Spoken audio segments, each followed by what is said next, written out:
Okay.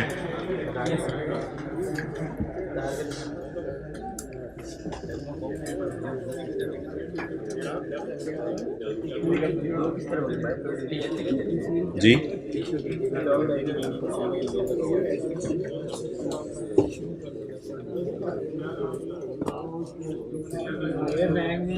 मैं अभी कल जो हमने सवाल किया था क्वेश्चन 8, उसके कुछ एक दो चीज़ें डिस्कस करते हैं या रिवाइज करते हैं दोबारा। फिलहाल आप मुझे क्वेश्चन नंबर 11 में बता दें कोई मसला तो नहीं आया था। अच्छा, वो हजरात हाथ खड़ा करें जिनका क्वेश्चन 11 पहली ट्राई में टैली हो गया था। अच्छा, जरा खड़े हो जाएं, खड़े हो जाएं, खड़े हो जाएं, खड़े हो जाएं। क्वेश्चन 11 पहली ट्राई में टैली हो गया था। कितना टाइम लगा? 27। सीरियसली 27 में? नहीं यार, 27 मिनट्स, 50 to 55 मिनट्स जी। 35 मिनट 50 मिनट्स 30 मिनट कितने? 35 minute, 30 minute, 27 minute, 35 minute, 50 minute. अच्छा, आप क्या करते हो? वर्किंग्स वगैरह 1 2 3 4 के अलावा करते हो? पूरी मतलब नहीं लिखते ना, वर्किंग्स पूरी नहीं करते, उसी के अंदर कर देते हो। S to P, P to S, उसी में गेन लॉस निकाल देते हो। आप क्या करते हो?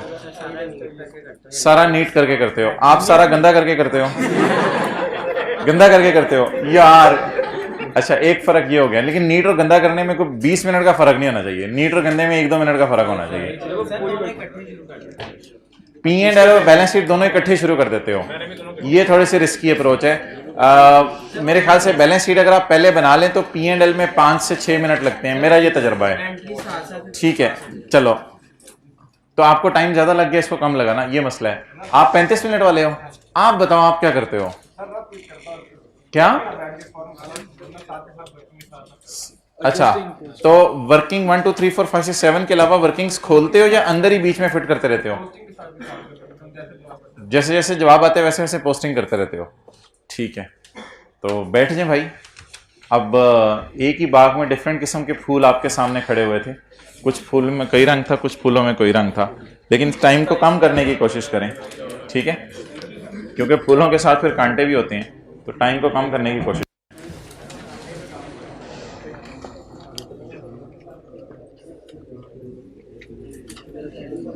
ठीक है, इसमें कोई ऐसा कोई मसला तो नहीं था, डिस्कशन वाली बात तो नहीं थी। अच्छा, ये सवाल अक्सर बच्चे पूछ रहे हैं ऑनलाइन की जूम मीटिंग में कि किन एसेट्स की डिप्रिसिएशन कॉस्ट ऑफ सेल में जाती है और किन की एडवांस सेलिंग में जाती है। तो अगर पेपर में लिखा हो factory building, factory furniture, factory plant, factory machinery, तो कॉस्ट ऑफ सेल में जानी है।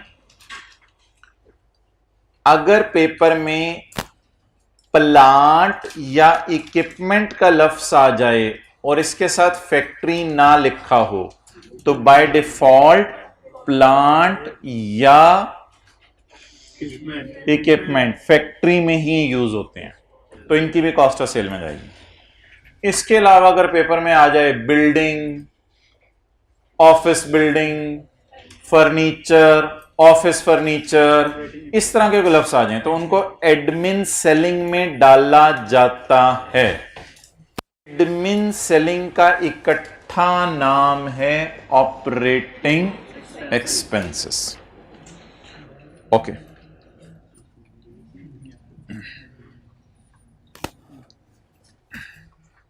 अच्छा, एक तो कल वाली डिस्कशन हमने करनी है। क्वेश्चन नंबर 20 निकालें, कंसोलिडेशन वाला, इसी सफ़े इसी में पेज नंबर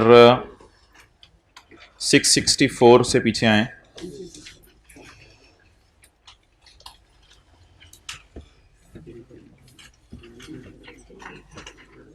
क्वेश्चन नंबर 20 किधर है? 650। अच्छा ये सफ़ा ना बड़ा इंपॉर्टेंट है। ये जो सफ़ा है, आपके पास जो टूल्स हो ना बुक में, यानी जो मेन चीज़ें हों, उनको ज़रा हाथ में रखा करें।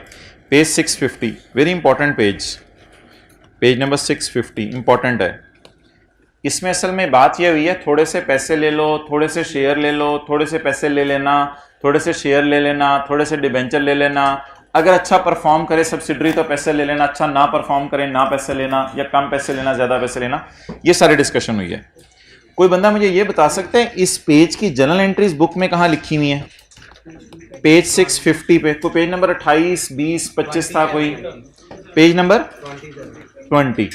ये फरमा रहे हैं पेज नंबर 20 के ऊपर 27, पेज नंबर 27 पे ये फरमा रहे हैं कि इसकी जनरल एंट्रीज भी लिखी हुई हैं। तो ये ना जिस तरह आप हैंड रिटन पेजेस को इंपॉर्टेंस दे रहे हैं, इसी तरह आप इंपॉर्टेंस दें पेज नंबर 27 को। और मेरी एक फीलिंग है कि हर अटेम्प्ट में दो एडजस्टमेंट्स यहां से आ रही हैं। हर अटेम्प्ट में दो एडजस्टमेंट्स यहां से आ रही हैं। जो 7 एडजस्टमेंट्स आपके सामने लिखी हुई है ना, इनमें से कम 2 एडजस्टमेंट्स हर अटेम्प्ट में वो टेस्ट, कभी पैसे दे रहा है, कभी शेयर दे रहा है, कभी बिल्डिंग दे रहा है अपनी, कभी डिवेंचर दे रहा है, कभी पैसे देने का वादा कर रहा है। तो ये पेज बड़ा इंपॉर्टेंट है। तो एक तो हो गया ये पेज हमारा, अल्लाह का शुक्र है हमने यहाँ सवालों को लिंक किया हुआ है, क्वेश्चन 17, 18 सब लिंक किया हुआ है। तो एक तो पेज 27 हो गया, और दूसरा हमारे पास टूल अवेलेबल है पेज नंबर, हाँ यहाँ पे आपको इसकी प्रैक्टिस मिल जाएगी। अब इसका एक कॉन्सेप्ट हमारा रहता है, डेट इज क्वेश्चन नंबर 20, जो कल के सवाल में हमने कर लिया है। आज जरा उसको तफसील से डिस्कस कर लेते हैं।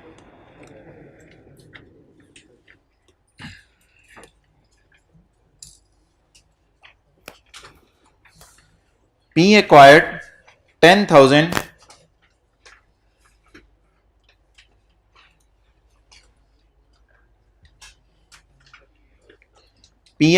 10,000 shares of S. Saudi king brief case में कितने शेयर लाया होगा सब्सिडरी के? 10,000। P agreed to give, या gave, या issued, ये agreed only। P agreed to give its 4 shares for every 5 shares of S। अच्छा जी, इसमें अब आप मुझे बता दें हम क्या करते होते थे। अल्लाह करे वो वर्किंग कहीं मिल जाए। हम क्या करते होते थे, इस तरह कुछ हम करते थे, इस तरह करते थे कुछ। इस सवाल से देख के बताएं, P bought 10,000 shares of S। P will issue या agreed to issue? शेयर दे दिए या शेयर देने का वादा किया है? P agreed to issue its own shares। जी, कितने के बदले कितने? बोलें 5 के बदले 4। अच्छा, नीचे मैंने क्या कहा था, किसके शेयर रखने हैं? सब्सिडरी के, छोटा है वो, इसके सब्सिडरी के नीचे, और ऊपर पेरेंट के। जी, 10,000 डिवाइडेड बाय मल्टीप्लाइड बाय 4। जी, क्या जवाब आ गया? 8,000 शेयर किसने किसको देने हैं? जी, एक्सेलेंट। पेरेंट ने सऊदी किंग को देने हैं। दे दिए या देगा? तो इन्वेस्टमेंट डेबिट करूं और ये एंट्री करूं जो पहले हम करते थे, share capital, share premium credit, या इन्वेस्टमेंट डेबिट करके purchase consideration payable credit? Purchase consideration payable credit, purchase consideration payable. अब जब आपने शेयर प्रीमियम और शेयर कैपिटल अलग करना ही नहीं, तो फिर ऐसी सूरत के अंदर अब आप क्या कर लेंगे? डायरेक्ट एंट्री किससे कर लेंगे? 8,000 शेयर्स। लेकिन मुझे बताएं एक्विजिशन डेट पे कितने का शेयर है? 14 का। कितना हो गया? 112,000। नोट कर लें जी। इसमें एक और चीज आगे दी हुई है, वो मैं फिर बाद में बताता हूं। ये कौन से पेज पे आप नोट करेंगे? उसी पेज पे बेशक नोट कर लें। कौन सा पेज चल रहा है? 650। तो यार अब इतनी लंबी चौड़ी कैलकुलेशन ना किया करें। 10 पेपर में बस ये करना होगा, 10/5 × 4। पेपर में अंग्रेजियां नहीं लिखने बैठ जाना।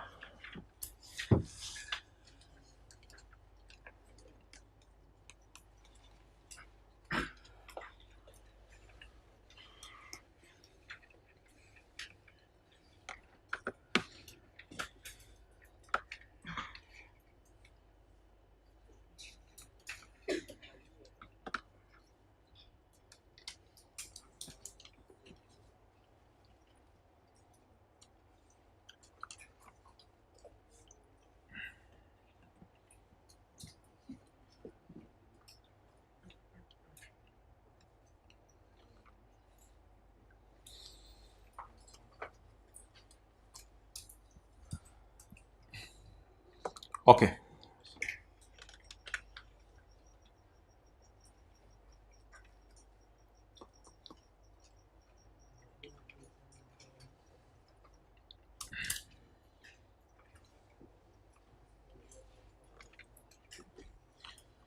P acquired shares of S on Yakam January 15. P agreed to give on Yakam January 19. कितने साल बाद? 4 साल बाद। It's 4 shares for every 5 shares of S. P के शेयर प्राइस है एक्विजिशन डेट पे कितनी? 14।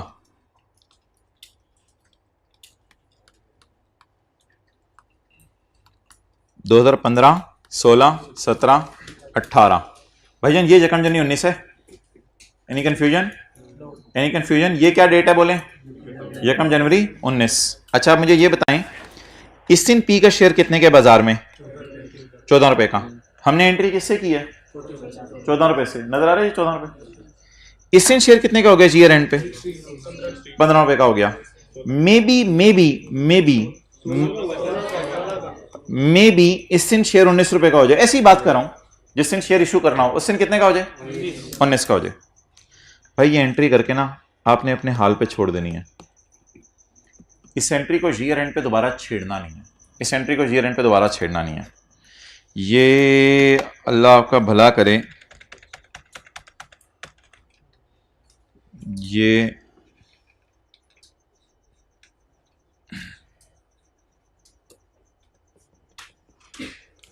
पहले आप ये लिख लेना, इस एंट्री को एक्विजिशन डेट के बाद छेड़ना नहीं है। इस एंट्री को एक्विजिशन डेट के बाद प्राइस चेंज होने की वजह से छेड़ना नहीं है। लिखें, इस एंट्री को एक्विजिशन डेट के बाद प्राइस चेंज होने की वजह से छेड़ना नहीं है।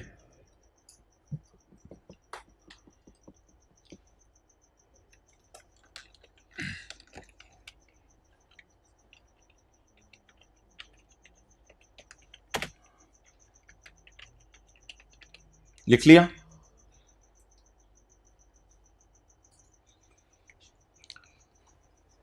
अच्छा ये मैं आपको जरा इंग्लिश में दिखाने लगा हूं, जो आई कैप की बुक के अंदर जो है वो बात लिखी हुई है।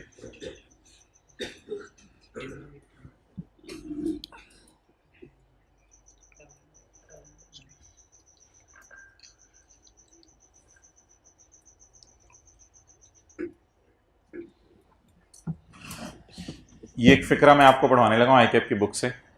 The share price at the date of acquisition कितनी थी? 14 रुपए। इज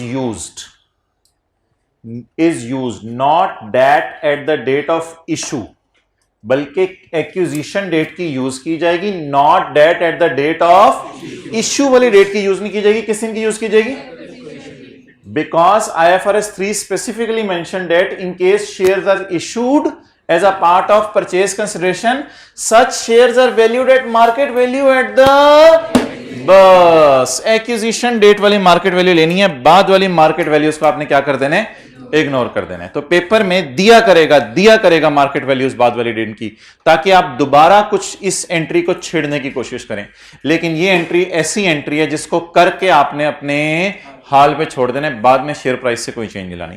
बहरहाल इसमें अकाउंटेंट्स की डिफरेंट राय आई होंगी, लेकिन IFRS 3 ने जो कंक्लूजन निकाला वो ये निकाला कि शेयर देने का जो वादा है ना, इसको बस 14 रुपए पे ही रखें और बाद में आपने कभी छेड़ना नहीं है। डन?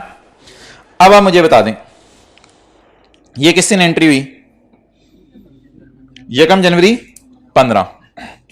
अगर ये एंट्री हो गई यकम जनवरी 15 को, तो यकम जनवरी 15 को ये एंट्री होगी, यकम जनवरी 16 को कोई एंट्री, एक्सेलेंट।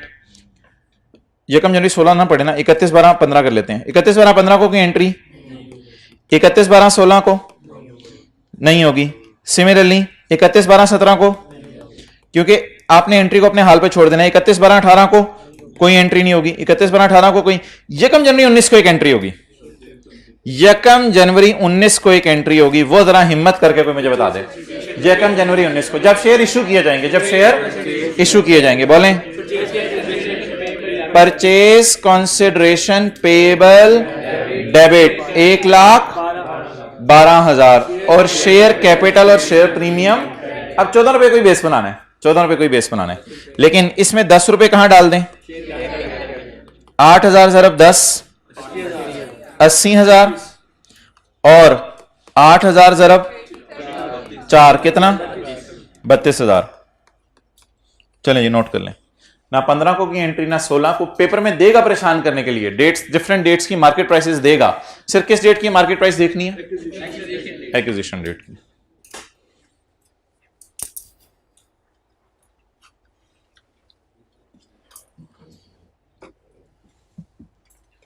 अच्छा, ये ट्रांजैक्शन है क्या? शेयर देने का वादा।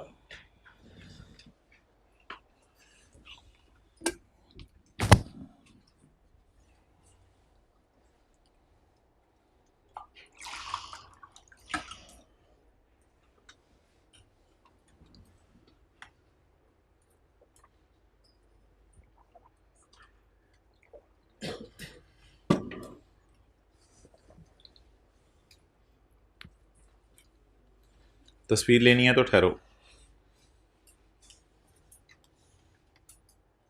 अब ले लो।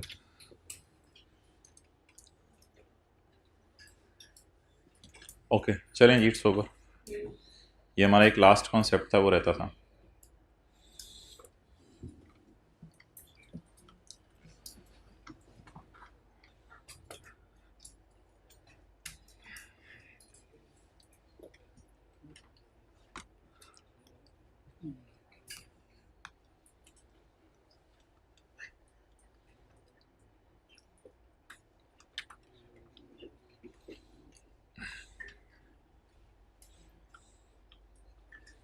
तो ये मैंने 19 रुपए से अपनी तरफ से लिखी है। ये डेट ऑफ इशू के ऊपर है, ये डेट ऑफ इशू के ऊपर है, ये एक्विजिशन डेट के ऊपर है, ये ईयर एंड के ऊपर है। तो हमने सिर्फ किस डेट की लेनी है? अच्छा, अगर पेपर में 1 महीने बाद शेयर इशू करा दे, 1 महीने बाद शेयर इशू करा दे और 15 रुपए का हो तो भी एक्विजिशन डेट की लेनी। ओके, अब हमारे कल वाले सवाल की तरफ वापस आ जाए जो हम कर रहे थे। क्वेश्चन नंबर 8 व्हाइट बोर्ड पे किया था।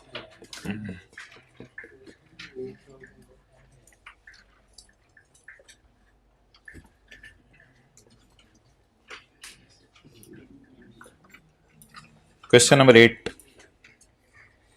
जी मोहतरम, इसमें जो सवाल में दुखती रगें थी ना, दुखती रगें, उनको मैं रिवाइज करवाने लगा हूं।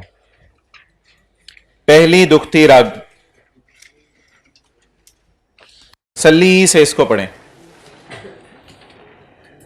1 मिलियन शेयर्स पेरेंट के ले लो, जैसे भी 8,000 थे, 1 मिलियन शेयर पेरेंट के ले लो। The purchase consideration was made up of, 1 million share parent के ले लो। At the date of acquisition piece share were being traded at ₹5 per share. ये कौन सी डेट की फेयर वैल्यू होगी? एक्विजिशन डेट की। But the price has risen to ₹6 by the time share were issued, in अगले साल का पहला दिन। पेपर में कैसे इल्हाम होगा ये शेयर इशू नहीं कर दिए, इशू करने वाले हैं। ये देखें, एक मजे की बात लिखी हुई है। वैसे तो उसे अंग्रेजी पता क्या लिखनी चाहिए थी? The purchase consideration comprise of 1 million shares in PL to be issued, ये अंग्रेजी होनी चाहिए थी। लेकिन टू बी इशूड उसने लिखा नहीं, लेकिन उसने एक लाइन जरूर आ गया, क्या? At the date of acquisition इसका शेयर 5 रुपए का था, लेकिन ये 6 रुपए का हो गया bye the time it were issued. What does it mean कि अगर ये अगले साल के पहले दिन इशू हो रहे हैं तो it are not issued at over year. If this are not issued over year, तो अब ये क्या सिनेरियो है? थोड़े से शेयर ले लो या ले लेना? ले लेना में हम किस नतीजे पे पहुंचे हैं कि सिर्फ एक्विजिशन डेट की फेयर वैल्यू देखनी है, बाकी सारी इग्नोर करनी है। ठीक है, अब आप मुझे बता दें इस साल क्या एंट्री होगी इस 5 रुपए की? 1 मिलियन जरा 5 करेंगे ना, 8,000 जरा 14 किया था ना, तो 8,014 की है, 8,000 की जगह लिखेंगे 1 मिलियन शेयर्स और 5 रुपए इधर लिख देंगे। 1 मिलियन जरा 5, ये कल एंट्री की थी, investment debit, purchase consideration payable, और ये नॉन करंट लायबिलिटीज में शो नहीं करना क्योंकि इसने फ्यूचर में किस में बदलना है? इक्विटी में, तो फिर इसलिए इसको कहां शो करना है? इक्विटी के अंदर। एक ये एंट्री थी। अगली दुखती रख थी ये, एस की सेपरेट फाइनेंशियल स्टेटमेंट में खर्चा रिकॉर्ड नहीं हुआ था, ये वाला। तो इसको आप पी एंड एल के एंगल से सोचें। याद रखिएगा जब कभी सब्सिडरी की ट्रांजैक्शंस पोस्ट करनी होती है ना, तो पी एंड एल के एंगल से चीज दो दफा सोचनी पड़ती है, एक पी एंड एल के मुंह के एतबार से और एक वर्किंग 5 के एतबार से। पहली बात, क्या ये पेरेंट की फाइनेंशियल स्टेटमेंट्स में एरर है या सब्सिडरी की? तो खर्चे बढ़ाने हैं तो एडमिन एक्सपेंसेस में जाके ऐड कर दीजिएगा, पहली बात ये होगी। दूसरा, क्या ये एसआरई टाइप चीज है या सीआरई टाइप चीज है? तो एवरी एसआरई टाइप चीज except dividend will hit the, तो that's why we will hit working 5। और खर्चे बढ़ाने से एस प्रॉफिट कम होगा, तो इसलिए एस प्रॉफिट में इसको शो करेंगे। अच्छा जी, अगली अब हमारी डिस्कशन रह गई थी पॉइंट ई की, consolidated statement of comprehensive income के एंगल से। तो एक बात याद रखिएगा, डिविडेंड का जो बांटना है, गुड यार, एक्सेलेंट, व्हाइट वाला भी निकालो। एक बात याद रखिएगा, जो डिविडेंड का बांटना है वो आपने वर्किंग 6 के एतबार से सोचना होता है, लेकिन मिलना पी एंड एल के एतबार से सोचना होता है। मिलना किसके एतबार से सोचना होता है? पी एंड एल के एतबार से। डन हो गया। तो पेरेंट ने कितना डिविडेंड बांटा? नहीं, मुझे बता दें कितना है? 1,000 रुपया, 220। ये शेयर कैपिटल पे परसेंटेज लगा के आपने मुझे बताया? अच्छा, ये शेयर कैपिटल है 100 और 11। अच्छा जी, ये 100 रुपया कौन सा सफा है? लाल। ये बांटना हमने नहीं सोचना पी एंड एल के एंगल से। इसी तरह ये बांटना भी हमने पी एंड एल के एंगल से नहीं सोचना। इसी तरह ये बांटना भी हमने पी एंड एल के एंगल से नहीं सोचना। ये बांटना सोचने वर्किंग 6 के एंगल से। तो वर्किंग 6 में अल्लाह का शुक्र है ये पेड थे, इसलिए रिकॉर्डेड बाय अकाउंटेंट थे। तो इन तीनों को फुल अमाउंट से हमने शो कर दिया था वर्किंग 6 में। अब पी का किसको मिलना है उसकी टेंशन नहीं है, क्योंकि पी के ओनर बाबा रशीद वगैरह, उनकी टेंशन नहीं है हमें, तो ये तो साइड पर रखें, इसकी तो टेंशन नहीं है। अब एस ने जब बांटेगा 40, तो क्या हमें 40 मिलेगा जो हम अदर इनकम में डालेंगे, या 40 का 80% मिलेगा? तो 40 का जो 80% मुझे मिला है वो मैंने अपनी अदर इनकम में डाला है। उसकी सेल, कॉस्ट ऑफ सेल वगैरह डाल चुके हो तो डिविडेंड तो निकाल दो। तो सारी चीजें जब डाल चुके हो तो डिविडेंड निकाल दें। एक ये चीज निकालनी थी, ये कितनी निकालनी थी? 40 का कितने परसेंट? 80%। कितना? 32। और इसके बाद एसोसिएट ने अपने सारे ओनर्स को कितना बांटा? 11। उसमें से मुझे कितना मिला? अब मुझे सिर्फ थोड़ा सा हिस्सा मिला। कितने परसेंट? सिर्फ। ये मिला हुआ मैंने कहां डाल दिया होगा? पी एंड एल के मुंह पे। तो इसमें मुझे कितना मिला होगा? 2. ये हमने निकालना है या डालना है? निकालना है। अदर इनकम में से निकालना है, क्योंकि इसकी जगह, एक्सेलेंट, इसकी जगह ए प्रॉफिट डाल चुके हैं हम पीबीटी के ऊपर। तो ये 32 और 2.75 की एडजस्टमेंट है, ये 32 और 2.75 वाली। ये नीचे फुट के तौर पे पेपर में निकाला हुआ है, piece share of as dividend and piece share of a dividend. Okay, अब मोहतरम आप आ जाएं उधर क्वेश्चन नंबर 10 की तरफ। जरा इधर ही कहीं क्वेश्चन नंबर 10 होगा, पढ़ें जरा क्वेश्चन नंबर 10।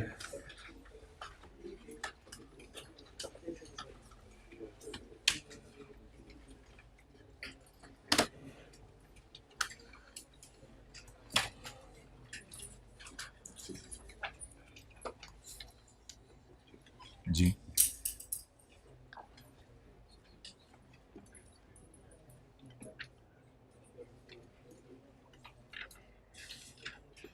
अच्छा,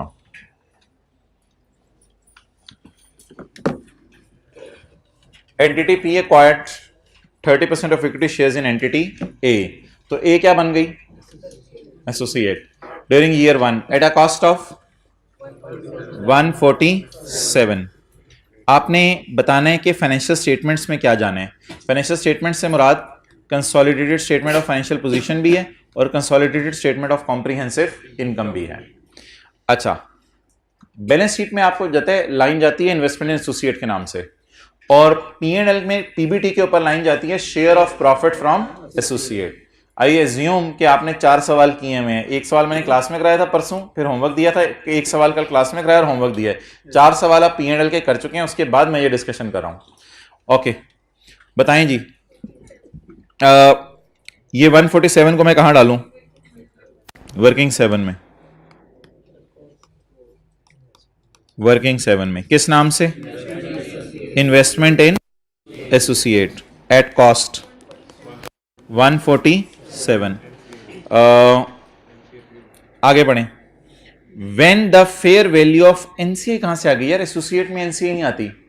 when the fair value of net assets of entity A was 3.5 lakh, ये ईयर 1 है, ईयर 1 है।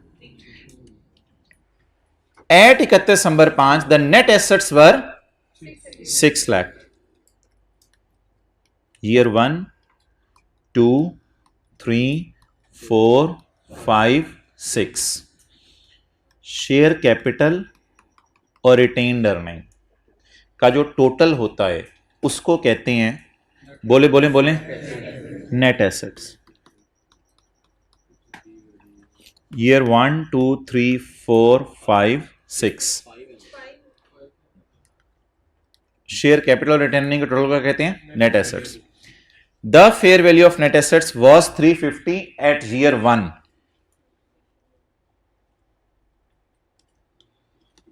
Done. And the fair value of net assets at year 5 was, तो 350 वाला गोश्त बढ़ के 600 का हो गया। शेयर कैपिटल को बराबर ही अज्यूम करेंगे।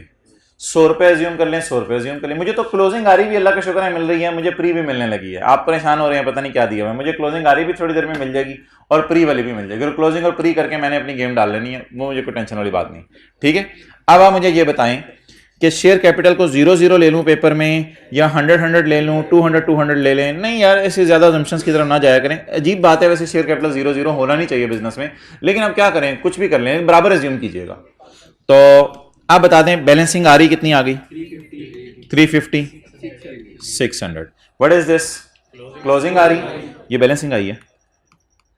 सवाल में हमें नेट एसेट्स दिए हुए थे। What is this? क्लोजिंग आ रही। What is this? Pre. Pre opening नहीं, ओपनिंग होती है ये वाली। इस सवाल के अंदर ओपनिंग होगी ये वाली, तो ओपनिंग तो हमारे पास नहीं है। क्लोजिंग और pre.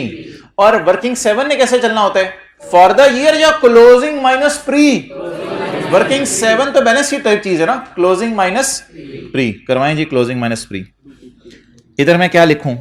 Post closing minus pre. Closing बोलें, pre 350 into into into into 30%, 75। Carry down, 222।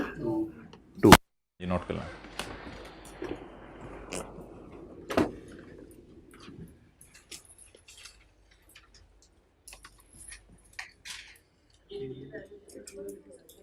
हाँ, रिवैल्यूएशन सरप्लस आएगा, बिल्कुल आप सही कह रहे हो, लेकिन असल में ना एसोसिएट के केस में रिवैल्यूएशन सरप्लस हमारे सिलेबस में नहीं है।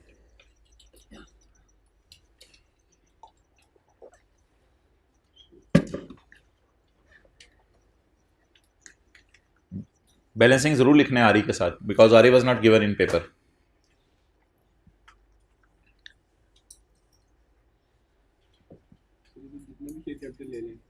जितना भी शेयर कैपिटल ले लें, डिफरेंस वही रहना है, कोई फर्क नहीं पड़ना। शेयर कैपिटल 100 लें, 100 लें, और उठ लें, जो मर्जी लें।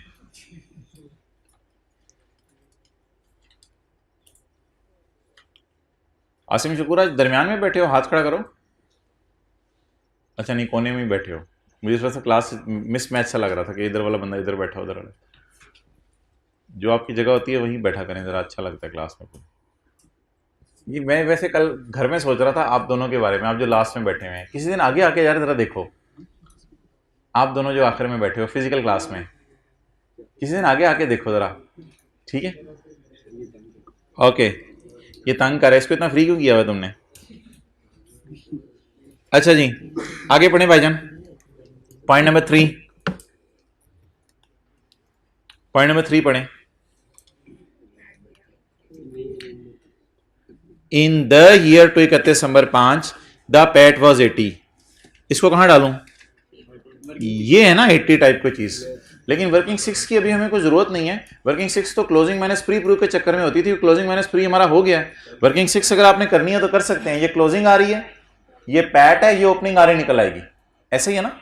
ये क्लोजिंग आ रही है, ये पैट है, ये ओपनिंग आ रही निकल आएगी। वर्किंग 6 आप कर सकते हैं, बट इस वक्त तो हमारे काम वैसे ही चल रहा है। अब आप मुझे बताएं 80 रुपए को कहां लेके जाऊं?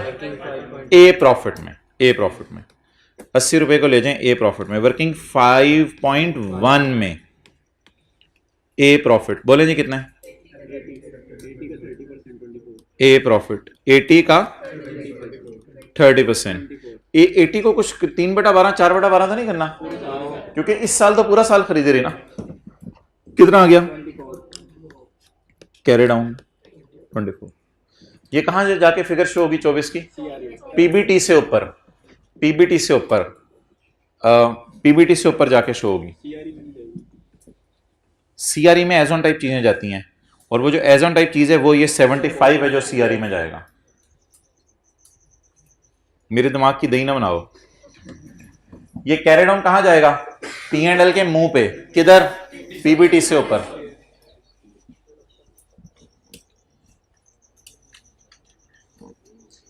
P&L के एंगल से सिंगल चीजें सोचते हैं। जब बैलेंस शीट बनानी होगी तो ये 75 कहां जाएगा? सीआरई में।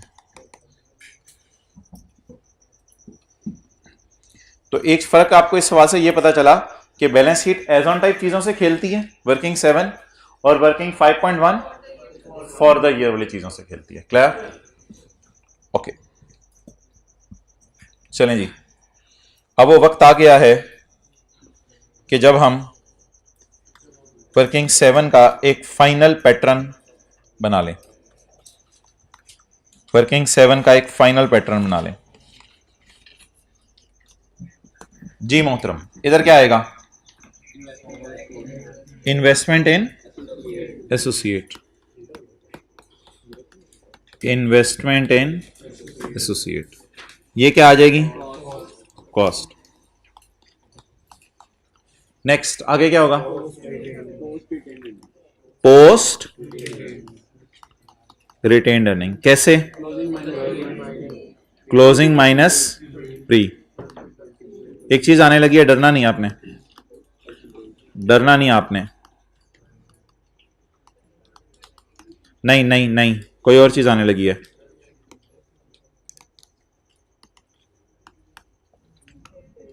Post revaluation surplus, closing minus pre. क्या रिटेन्ड अर्निंग की तरह सरप्लस भी पड़ा हो सकता है, जनरल रिजर्व भी पड़ा हो सकता है, पोस्ट जनरल रिजर्व जो मर्जी चीज हो। तो ये भी इक्विटी टाइप चीज है, इनटू 30%। और एक बात याद रखिएगा, क्लोजिंग माइनस प्री हम पेपर में कोशिश किया करेंगे। अगर क्लोजिंग माइनस प्री का डाटा ना हुआ तो मैंने कहा था फॉर द ईयर भी पोस्ट का प्रॉफिट आप उठा सकते हैं। ये भी बात याद है आपको, कल ये की थी। अच्छा, इस साइड पे तो आपको चीजें याद होंगी, कौन सी वाली आनी है? ए टू पी वाली, पी टू ए वाली? ये जरा सोच के बता दें। ए टू पी वाली चीजें आनी है। ए टू पी वाली चीजें कैसे आनी है, जरा रिवाइज कर लें। किसने बेचा? ए ने। किसने प्रॉफिट बुक किया? ए ने। तो खरीदा हुआ किसकी किताबों में पड़ा है? पी की। तो पी की किताबों में अगर खरीदा हुआ पड़ा है तो पी का स्टॉक तो नजर आ रहा होगा, तो फिर ये ए टू पी कैसे हो गया? चलें आप दोबारा सोचें, पी टू ए, इस तरह सोचें। किसने बेचा स्टॉक? किसने प्रॉफिट बुक किया? पी ने। किसकी किताबों में पड़ा हुआ है? ए की किताबों में से माइनस कर नहीं सकते। चलें जी, तो अल्लाह का शुक्र है आखिरी दिन आपको ये भी पता चल गया कि यहाँ P2A आता है। अच्छा जी, P2A कौन सा वाला? P2A स्टॉक का प्रॉफिट रिवर्स। वो हाँ, वो पी शेयर लगा के आप करेंगे, वो मुझे खतरा नहीं है आपके बारे में। और P2A गेन रिवर्स। यार अगर लॉस रिवर्स करना हुआ P2A फिक्स्ड एसेट का, इस उस साइडें नहीं होती अकाउंटिंग में जी। गेन रिवर्स, गेन रिवर्स किसका? फिक्स्ड एसेट का। और impairment loss of investment, impairment of investment, ये चीजें आती हैं जी। लेकिन एक चीज और आती है, डिविडेंड। डिविडेंड जितना भी डिविडेंड हो उसका 30%। लेकिन ये पता है कब आता है? बोले बोले बोले बोले, ये कब आता है? अगर उधर, अब मैं भी इधर उधर बोलूंगा, अगर उधर क्या उठाया है? अगर उधर पैट उठाया है, अगर इधर पैट उठाया है यानी पोस्ट डायरेक्ट उठा लिया है, पैट उठाया है, तो फिर इधर डिविडेंड भी आएगा, वरना इधर डिविडेंड नहीं आएगा। ये जी वर्किंग 7 का कोई पैटर्न है। नहीं, पेपर के लिए भी यही है, पेपर के लिए तो अलग क्लास नहीं होनी।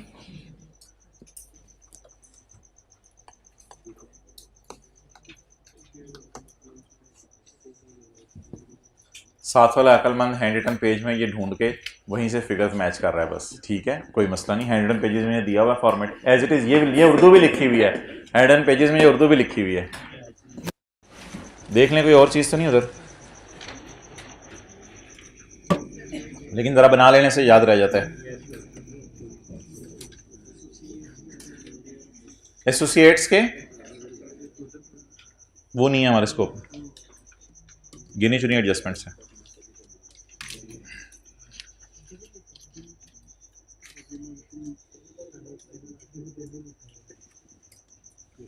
अच्छा, जिसने हैंड रिटन पेज में ढूंढ लिया ये, तो उधर कोई और एडिशनल चीज तो नहीं है?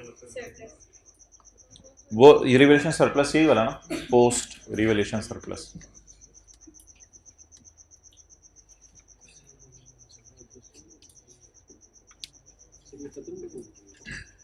कल IAS 37 शुरू हो रहा है भाईजान। ओह, कल IAS 37 शुरू हो रहा है। अब 5 सवाल आए हुए हैं पास पेपर में एसोसिएट्स वाले। हमारी किताब में 5 सवाल अवेलेबल हैं। एक लेटेस्ट एंड वाला 6ठा सवाल है। तो ये 5 सवालों में से 2 सवाल मैंने आपको आज होमवर्क में देने हैं, फिर 1 सवाल कल, 1 सवाल अगले दिन। तो ये 4-5 सवाल ख़त्म करने हैं साथ साथ। कल से अगला टॉपिक शुरू करेंगे। आज हाँ, वो जो हमारा आधा पौना घंटा होता है उसमें हम पास पेपर के 2 सवाल आज करेंगे जो आपको होमवर्क में मैंने देने हैं, क्वेश्चन 1 और 3। Okay,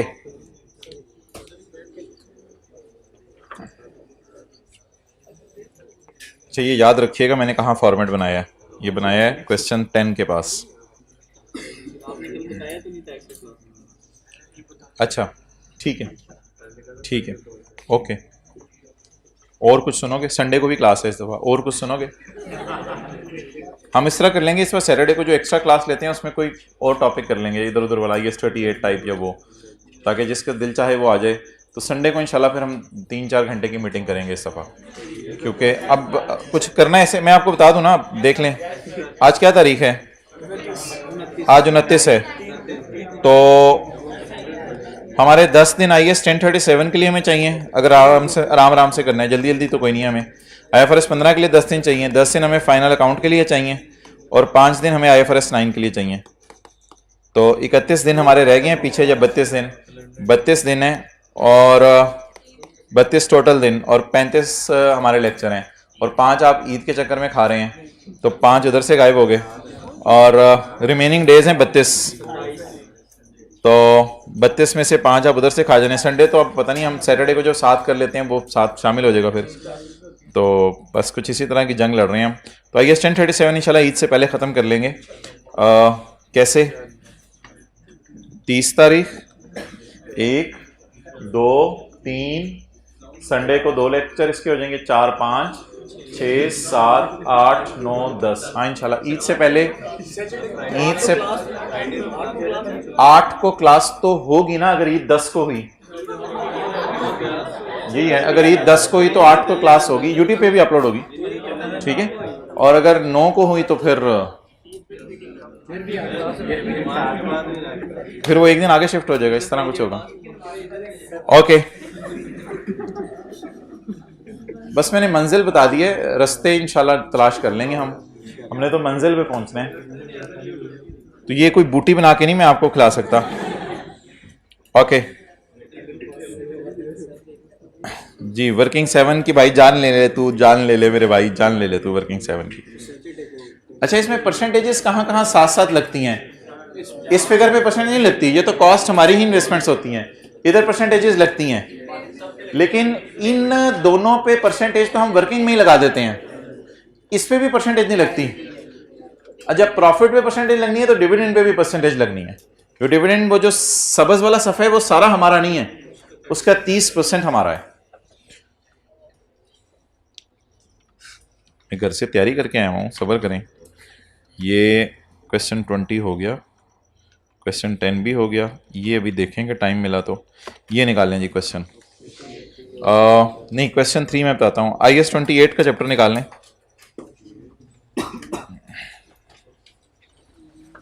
IS 28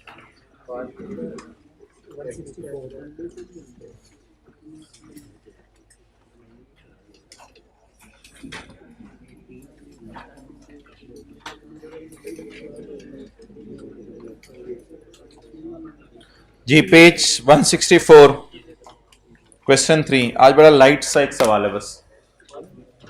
164 question number 3। The following balances are extracted from the records of P Limited, S Limited and A Limited for the year ended 30 June 2019. Gross profit, operating expenses, profit before tax, income tax और profit after tax.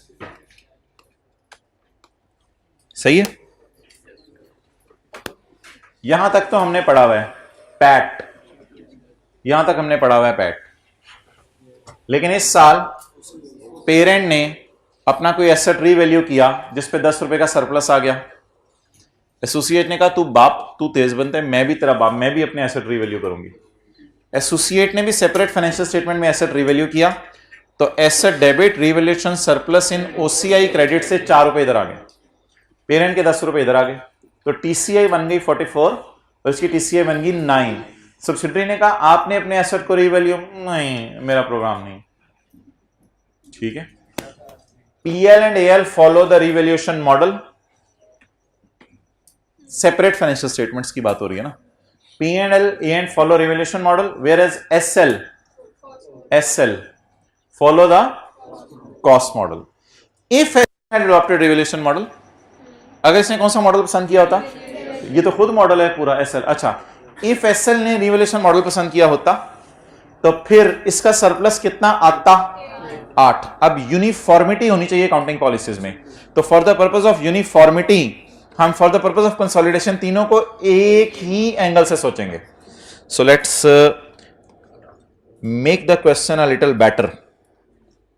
ये मैंने मिटा दिया इधर से 22 और इधर 8 लिख दिया। वो जो ग्लासेस वाले भाई बैठते इधर नहीं आया ना आज।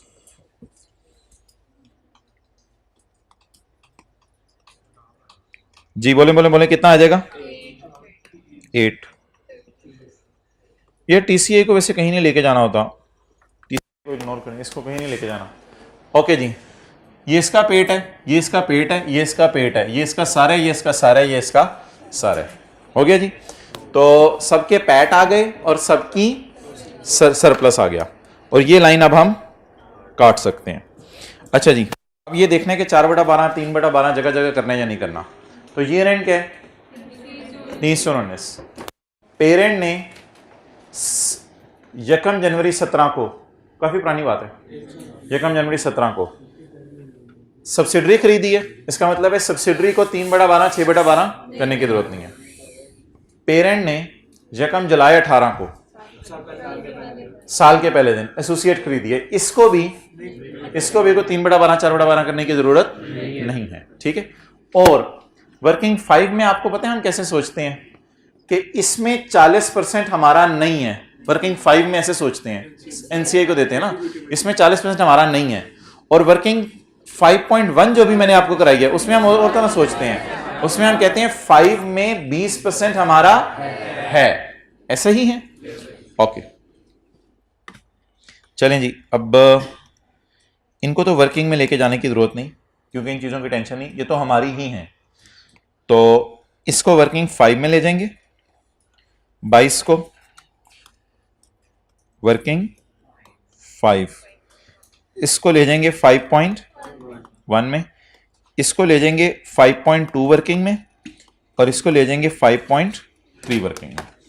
इसका नाम एस का पैट, ए का पैट, एस का ओसीआई और ए का ओसीआई। लेकिन प्लीज ये फॉर द ईयर है, ये फॉर द ईयर है। और हमारे से मांगा भी दो चीजें मांगी हैं, कंसोलिडेटेड P&L मांगे एंड कंसोलिडेटेड ओसीआई मांगी है। तो वही जिसको हम, इस सारे का नाम होता है एसओसीआई। एसओसीआई के दो हिस्से हैं, P&L and OCI। Clear? Okay, let's start.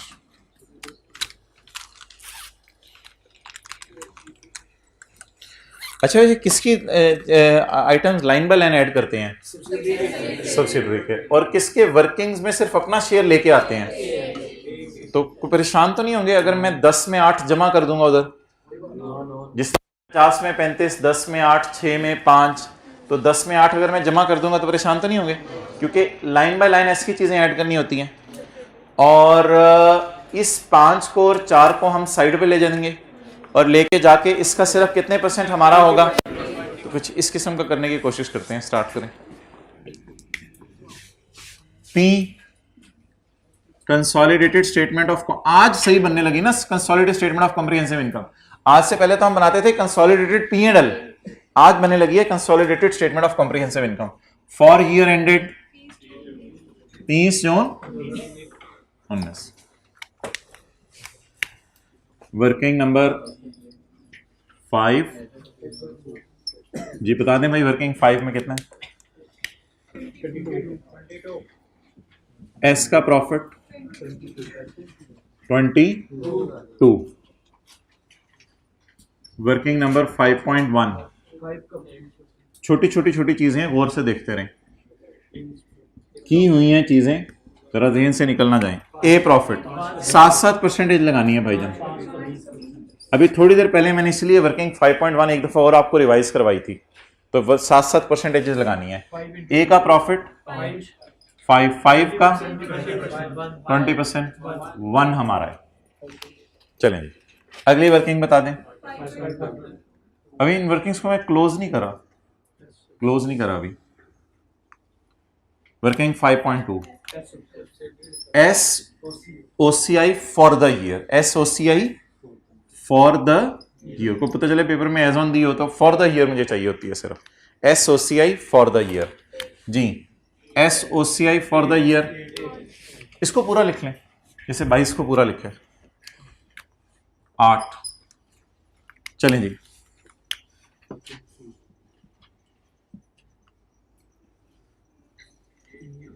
A OCI for the year. चलें जी, बता दें ए ओसीआई, उसके सरप्लस सारे हमारे होंगे या 20%? 20%। 4 इंटू 0.8।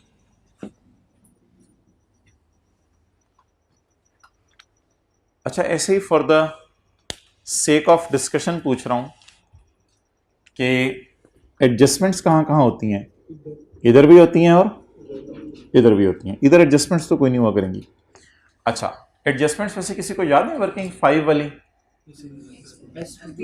S2P का स्टॉक, S2P का फिक्स्ड एसेट, अगर impairment loss NCI fair value के ऊपर है, ठीक है, इसी तरह की एडजस्टमेंट्स यहां आती हैं S2P वाले में। डेप्रिसिएशन ऑफ रिवैल्यूएशन सरप्लस इधर आती है और डेप्रिसिएशन ऑन रिवैल्यूएशन लॉस इधर आती है। ये वर्किंग 5 में एडजस्टमेंट्स होती हैं। क्लियर?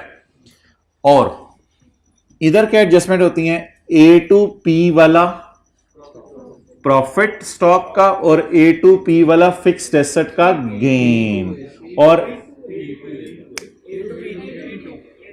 यार इधर A2P होता है, यार इधर A2P होता है। दही ना बनाए दिमाग की, वो वर्किंग 7 थी, ये वर्किंग 5.1 है। या तो आप लॉजिक पे चलें या वो रटे मार लें सफों के, इट्स अप टू यू। मैं तो सादा सी बात करता हूं। अब दोबारा आपको जरा मुझे समझाना पड़ेगा कि वर्किंग 5.1 में चीजें कैसे चलती हैं। किसने बेचा? किसने प्रॉफिट बुक किया? ए ने। तो कौन प्रॉफिट रिवर्स करे? ए। ठीक है। अच्छा, अब ऐसे नहीं करना घर जाके working 7 P2A P2A P2A working 5.1 A2P A2P A2P। वैसे करेंगे आप शायद ताकि रट्टा लग जाए। ओके, तो वैसे ही जरा मैं पूछ रहा था, मैं तो गलती कर दी पूछ के। इधर A2P वाला स्टॉक की रिवर्सल आएगी और A2P वाली फिक्स एसेट की रिवर्सल आएगी और इंपेयरमेंट आएगी। इन तीनों को नेट करके कैरी डाउन आ जाएगा। इधर हुआ करेंगी एडजस्टमेंट्स। अच्छा मोहतरम, एक मोहतरम ने हेड्स डाउन किए हैं। अच्छा मोहतरम, ये मैं CRE NCA नहीं निकाल रहा, इसलिए नहीं निकाल रहा कि एट्रीब्यूटेबल वाली वर्किंग में एंड पे करूंगा। इसका भी मैं CRE NCA नहीं निकाल रहा क्योंकि ये वर्किंग में एट्रीब्यूटेबल वाली एंड पे कर लूंगा। तो इनके जो कैरी डाउन्स हैं वो मुझे बता दे ताकि मैं फेस के ऊपर इनको ले जाऊं। 1 और 0, इनको इंशाल्लाह मैं फेस के ऊपर ले जाऊंगा। तो इनका CRE NCA के भी मुझे क्यों नहीं टेंशन, एट्रीब्यूट करने हैं ना, तो एट्रीब्यूट कर लेंगे, कोई मसला नहीं। तो I have completed working 5.1, I have completed working 5.3। अब P&L के मुंह की तरफ आ जाए जी, शुरू करें जी। सेल सवाल में नहीं है, कॉस्ट ऑफ सेल सवाल में नहीं है, तो जीपी पे गुजारा चला लें। 50 प्लस 35 दैट इज 85। डन। सबर सबर सबर, आपने खुद नोट करना है सारा, आपने खुद नोट करना है सारा। आगे बता दें। इनकम टैक्स, ऑपरेटिंग एक्सपेंस कितने हैं जी? 10 प्लस 8 और टैक्स 6 प्लस 5। ऑपरेटिंग एक्सपेंस जी 10 प्लस 8 18। आगे क्या? पीबीटी आ रहे हैं तो सबर कर जाए, फिर पीबीटी एक लाइन छोड़ दें।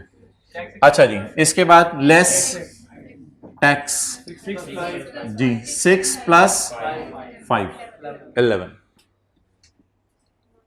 अब मोहतरम एक न्यू मार्कर पकड़ के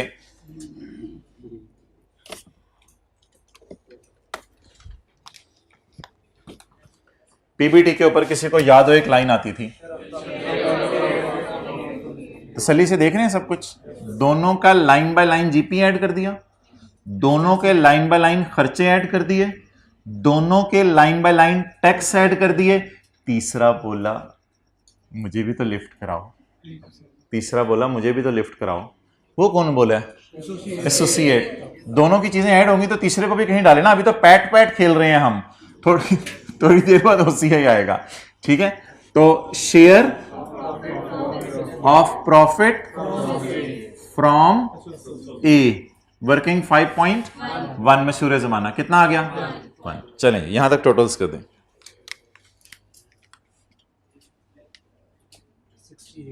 68। 57 का नाम क्या रखूं जी? Profit after tax. अब OCI बनाने, अब OCI मैं आपको बना देता हूं, यहां तक आप नोट कर लें। लेकिन आज मेरा मशवरा डबल अंडरलाइन ना लगाएं क्योंकि पैट के नीचे और भी चीजें आनी है OCI वगैरह, तो डबल अंडरलाइन ना लगाएं। तो ये तो पुरानी चीजें हैं यहां तक सारी। वर्किंग्स भी कर लें एक दफा।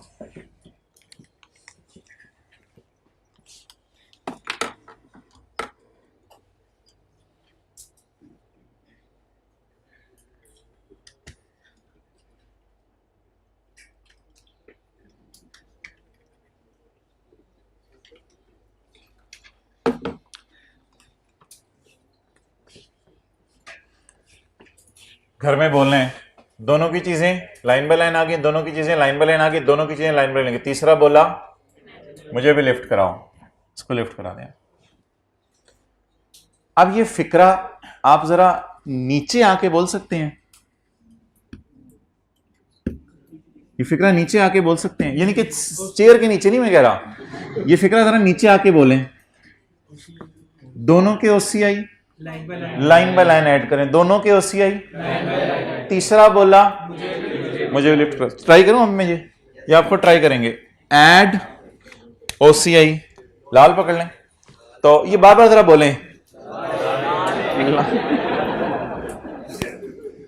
बहुत पुरानी चीज होगी, आपको नई चीज। अच्छा, तो ऐड ओसीआई, दोनों का ओसीआई लाइन बाय लाइन, ये सरप्लस है ना, रिवैल्यूएशन सरप्लस। दोनों का ओसीआई लाइन बाय लाइन, दोनों का ओसीआई लाइन बाय लाइन। 10 को भी ले चलें, 8 को भी ले चलें, दोनों का ओसीआई लाइन बाय लाइन, दोनों का ओसीआई लाइन बाय लाइन। तीसरा बोला क्या क्या फिक्रा क्या लिखूं? Share of OCI from A, share of revaluation surplus from A. Working number 5.1 या 5.3? 5.3 कितना? ये 18 हो गया और ये 0. इसको अलग लाइन में क्यों डाला है यार? पी और एस को लाइन बाय लाइन ऐड करते हैं, इसको हमेशा अलग रखते हैं। ये तो छोटी सी हमारी इन्वेस्टमेंट है, इसको बस साइड पर डाल देते हैं। इधर भी इसको अलग रखा था, इधर भी इसको अलग रखा था। अब ये बार बार आपने फिक्रा बोलना है। दोनों के खर्चे, दोनों की सेल, दोनों की कॉस्ट ऑफ सेल, दोनों का टैक्स लाइन बाय लाइन। तीसरा बोला तो मुझे भी वाला वर्किंग 5.1 होगी। आगे दोनों का ओसीआई लाइन बाय लाइन डाल दिया। तीसरा बोला मुझे भी लाओ, तो जब उसको लाने तो बोले बोले बोले बोले उसको लाने तो परसेंटेज लगा के उधर से ला रहे हैं, तो परसेंटेज लगा के लिए। अब ओसीआई का टोटल 18.8। पेपर में आपने टीसीआई का टोटल करना है, लेकिन मैं नहीं कर रहा इस वजह से कि इन दोनों को जमा करके जो फिगर आनी है मैंने आगे कहीं यूज नहीं करनी। तो फिलहाल मैं यूज शायद करनी पड़ जाए, लेकिन फिलहाल मैं इस टोटल को जरा कर नहीं रहा किसी वजह से। आप खड़े हो जाओ, आप खड़े हो जाओ। आपसे मैं एक बात पूछने लगा हूं, जो मैं तीसरी दफा पूछने लगा हूं आज। इस 57 में कोई मसला बताओ। इस 57 तो चुप, तो उसको बोलने दे। इस 57 में कोई मसला बताओ। हाय हाय हाय हाय, एक बाल भी आशश कर उठेगा।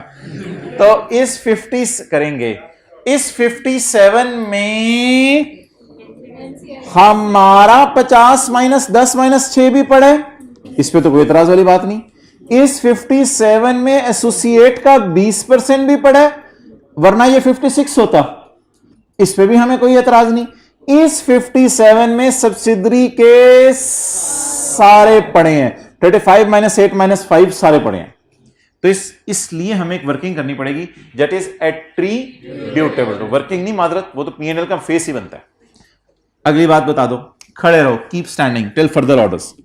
18.8 में मसला बताओ। 18.8 में इसमें सब्सिडरी का सारा सरप्लस पड़ा है, हमारा सारा कोई मसला नहीं, सब्सिडरी का सारा मसला अजीम, किसी का हमारा हिस्सा कोई मसला नहीं। तो सिर्फ मसला किस में है? 18.8 में पड़े हुए ये जो 8 है इसमें मसला है, और 35 - 8 - 5 22 में मसला है।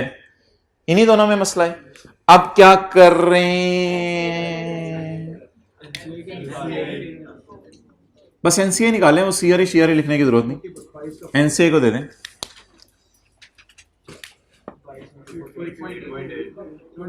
22 इंटू 40%, 8.8, और 8 इंटू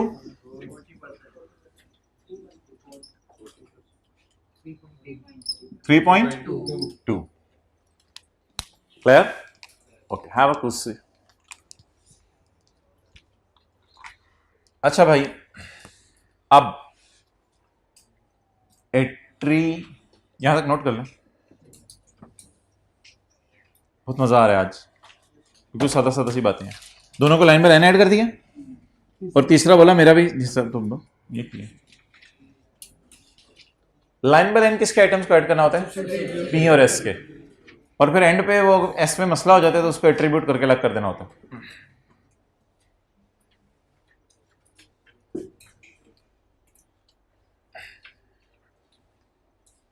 अच्छा भैया, अब मुझे ये बताएं कि व्हाट इज पैट 57, ग्रुप का पैट 57, व्हाट इज ग्रुप की ओसीआई?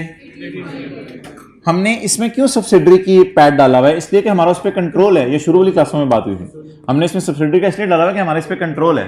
तो 57 पैट है, 18.8 ओसीआई है। कोई बंदा टीसीआई बता दे कितने? 75.8। अब आप मुझे बता दें एट्रीब्यूटेबल की कितनी वर्किंग्स होनी चाहिए? किसको एट्रीब्यूट करा दूं? कितने लोग कह रहे हैं 57 को एट्रीब्यूट पहले कराते थे, आज भी कराएं? हाथ खड़ा करें। 57 को पहले एट्रीब्यूट कराते थे, आज भी कराएं, यानी पैट एट्रीब्यूटेबल टू पेरेंट और एनसीआई। ये तो कराते थे, मशहूर जमाना, पुरानी वर्किंग है। कितने लोग कह रहे हैं 18.8 को भी करवाएं पोर्शन, 18.8 को भी, कि इसमें कितना पेरेंट के कितना एनसीआई के? जल्दी हाथ खड़ा करें। अच्छा, कितने लोग कह रहे हैं 75.8 को भी करवाएं? तो अब 3 तरह की एट्रीब्यूशंस हो सकती हैं, पैट की भी, ओसीआई की भी, और पैट ओसीआई डाल के जो चीज बनी है उन तीसरी की भी एट्रीब्यूशन हो सकती है। तो there are 3 options of attribution. Number 1 PAT को बांटे, नंबर 2 ओसीआई को बांटे, और फिर पैट और ओसीआई दोनों सामने रख के हो सकते कोई यूजर के मुझे टीसीआई की एट्रीब्यूशन भी दिखाओ, तो टीसीआई को भी बांटे। तो किधर है वो एनुअल रिपोर्ट 2019? कोई नहीं जान छोड़ी, किधर है? ऊपर है ये यार, ये क्या बना हुआ है? Consolidated P and L. ये क्या बना हुआ है? Consolidated P and L. ये एंड कहां पे हो रहा है? प्रॉफिट फॉर द ईयर, यानी पैट पे एंड हो रहा है। ये टैक्स माइनस हो गया है ना, और फिर इसको हमने एट्रीब्यूट किया हुआ है। ठीक है, ये किसकी एट्रीब्यूशन हो गई? पैट की। ये क्या बना हुआ है? Consolidated statement of comprehensive income. इसमें हमने वो 278 दोबारा इधर बुला लिया, पता नहीं ये लोग लंबा काम क्यों कर रहे हैं। 278 और वो वाली फिगरें दोबारा इधर बुला ली हैं, और पैट में फिर क्या डाला है इन्होंने? ओसीआई। जैसे हमने पैट में क्या डाला था? ओसीआई। तो पैट में इन्होंने ओसीआई डाला है, ओसीआई डाल डूल के इसके भी कोई टोटल आए, तो ये इनका in the end OCI for the year कोई लॉस आ गया, इसको जमा किया तो क्या आ गया? टीसीआई। अब इन्होंने एट्रीब्यूशन किसकी की हुई है? तो मोहतरम टीसीआई की एट्रीब्यूशन की हुई है। इसका मतलब है अकाउंटेंट्स कहते हैं सिर्फ इन 2 की एट्रीब्यूशन करो। ओसीआई की एट्रीब्यूशन शायद इतनी इंपॉर्टेंट इनके लिए नहीं है, क्योंकि ओसीआई ने टीसीआई में डाल ही जाना है। तो टीसीआई की एट्रीब्यूशन, देयर वर 3 ऑप्शंस। जाहिर बात है जब स्टैंडर्ड बन रहा होगा तीनों राय आई होंगी कि parent NCI, parent NCI, parent NCI, ये 3 ऑप्शंस आई होंगी। लेकिन ऑप्शंस कितनी सेलेक्ट हुई बीच में से? 2। सिर्फ इसको पेरेंट और एनसीआई को दे दें और इसको, क्लियर? तो पहले 57 को बांट दें जैसे पुराने तरीके से बांटते थे।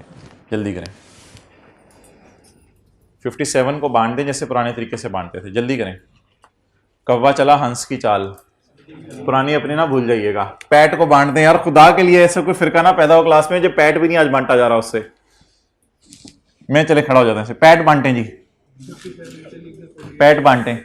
बांट दिया तो शो कैलकुलेशन भी करें रजिस्टर पे।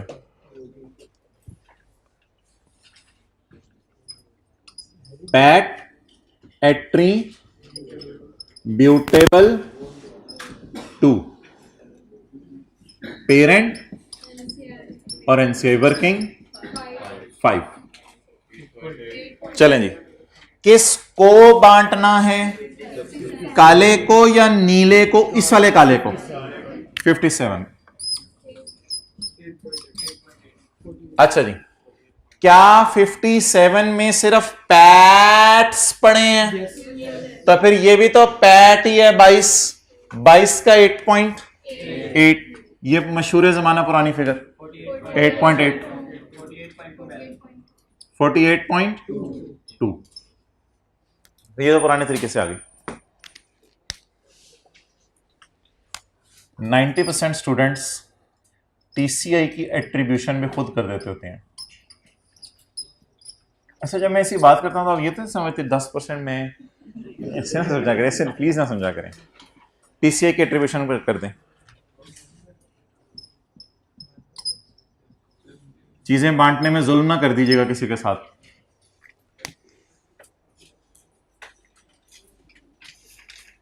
करो ट्राई, हो गई, वेल डन।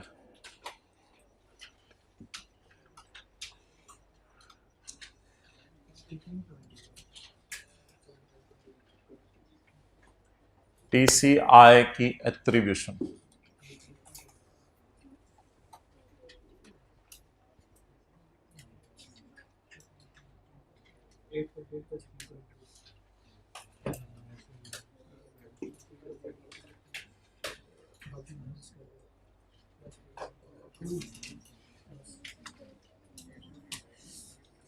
अच्छा जी, कितने उन्होंने कर लिया?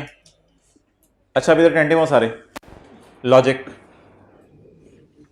ये देखिएगा, सब के पैट में से एनसीआई का पैट माइनस कर दो। इसी तरह तो कुछ टोटल पैट में से एनसीआई का पैट माइनस कर दो, वो तो इमरान खान का पेट है। ओके, इधर चलें। अब बांटना किसको है? तो पहले तो जिसको बांटना है उसको लिखा करें। ये सबका पैट और ओसीआई है, सबका पैट और ओसीआई है। सबके पैट और ओसीआई में से एनसीआई का पैट, ये ना कहिएगा पैट पहले माइनस कर चुके हैं। इन फिगर से तो आप दोबारा नहीं चल रहे, आप तो इस फिगर से चलने लगे। आप तो 75.8 से चलने लगे हैं। 75.8 में सबका पैट और ओसीआई पड़ा है। ये देख लें, पी का पैट भी पड़ा है इसमें, एस का भी पड़ा है, ओसीआई उसका एसोसिएट का हमारा हिस्सा भी पड़ा है, दोनों का सरप्लस पड़ा है इसमें, इसलिए इसका भी सरप्लस पड़ा हुआ है। तो इसमें सबका पैट और सबका ओसीआई पड़ा है। जब इसमें सबका पैट और सबका ओसीआई पड़ा है तो एनसीआई का पैट और एनसीआई का, सॉरी एनसीआई का, हाँ एनसीआई का पैट और एनसीआई का ओसीआई निकाल दें। वर्किंग नंबर 5.5 और वर्किंग नंबर 5.2 ये निकाल दें। कितना आ गया? 12, 63.8। जी, कितने लोगों ने यही किया था? 63.8, सॉरी वो जी, हाँ ये रेफरेंस देने की क्या जरूरत है? 8.8 और 3.2 जमा करो, 12 आ गया। 75.8 माइनस 12 इज इक्वल टू 63.8।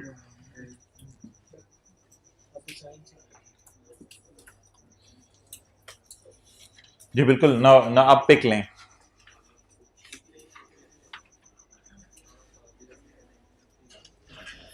ये आज P&L इधर क्यों नहीं खत्म हुआ, इधर जाके क्यों खत्म हुआ है?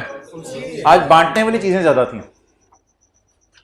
अच्छा, अब आप ना उर्दू में यहां लिख लें, इसको बांटना है और इसको बांटना है। 57 और 75.8।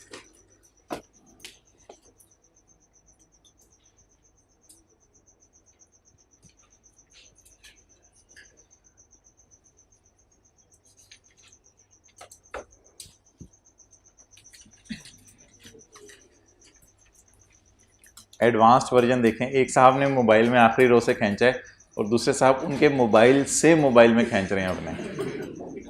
व्हाट्सएप बंद हुआ है दूसरे भाई का लगता है। अच्छा,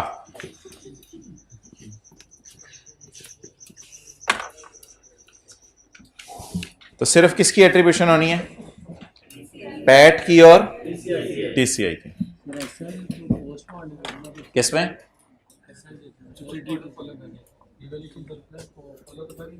जी वो मैं ज़रा बताऊंगा आपको, इस पे थोड़ी अलग एक बहस है। अच्छा जी, अब आप मुझे ये बता दें कि क्या कहते हैं, कितनी वर्किंग्स ओपन हुआ करेंगी? 4 वर्किंग, 5.1 पुराने वाली, और वर्किंग 5.2 और 5.3। एस प्रॉफिट, ए प्रॉफिट, एस OCI, ए OCI, डन। और अगर कभी ये लॉस आ जाए, मिसाल के तौर पे 8 इधर हो और 0.8 इधर हो, तो सोचें क्या बनेगा? 8 इधर हो तो 3.2 माइनस, और अगर ये 0.8 की बजाय 0.8 इधर हो तो ये ए OCI होगा या ए OCI का लॉस होगा? ए OCI का। तो 0.8 को जहां जमा किया है वहां माइनस। एक सवाल आएगा, थोड़ा बच्चों को पता नहीं क्यों टफ लगता है। टफ इसलिए लगता है कि प्रॉफिट की रिवीजन नहीं होती। जहां चीजें प्रॉफिट के तौर पे आ रही हैं, 8 है तो ये 3.2 है, तो 3.2 यहां क्या हो रहा है? प्लस। और अगर 8 इधर होता और 3.2 इधर होता। अच्छा, तो इसका तरीका फिर ये कर लेते हैं कि बजाय कि हम इधर उधर के चक्रों में पड़ें, हम यहां लिख लिया करेंगे ये प्रॉफिट है। ये क्या है? प्रॉफिट है, या सरप्लस है, या लॉस नहीं है, ताकि याद रहे कि इस साइड पे प्रॉफिट आएगा, अगर लॉस आ गया तो दूसरी साइड पे आएगा। फिलहाल इसको लिख लें, किसी दिन लॉस वाला सवाल करेंगे, फिलहाल इसको लिख लें बस।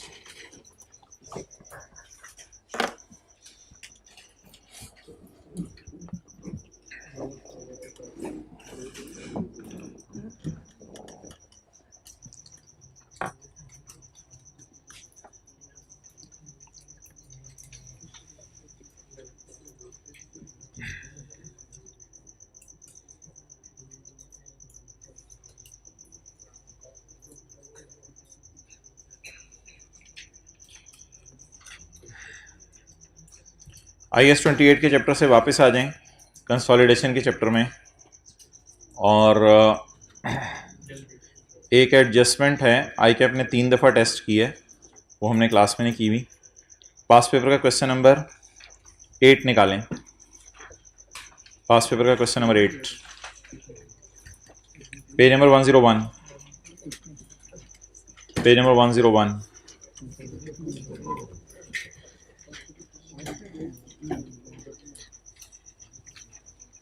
चलें जी पढ़ें।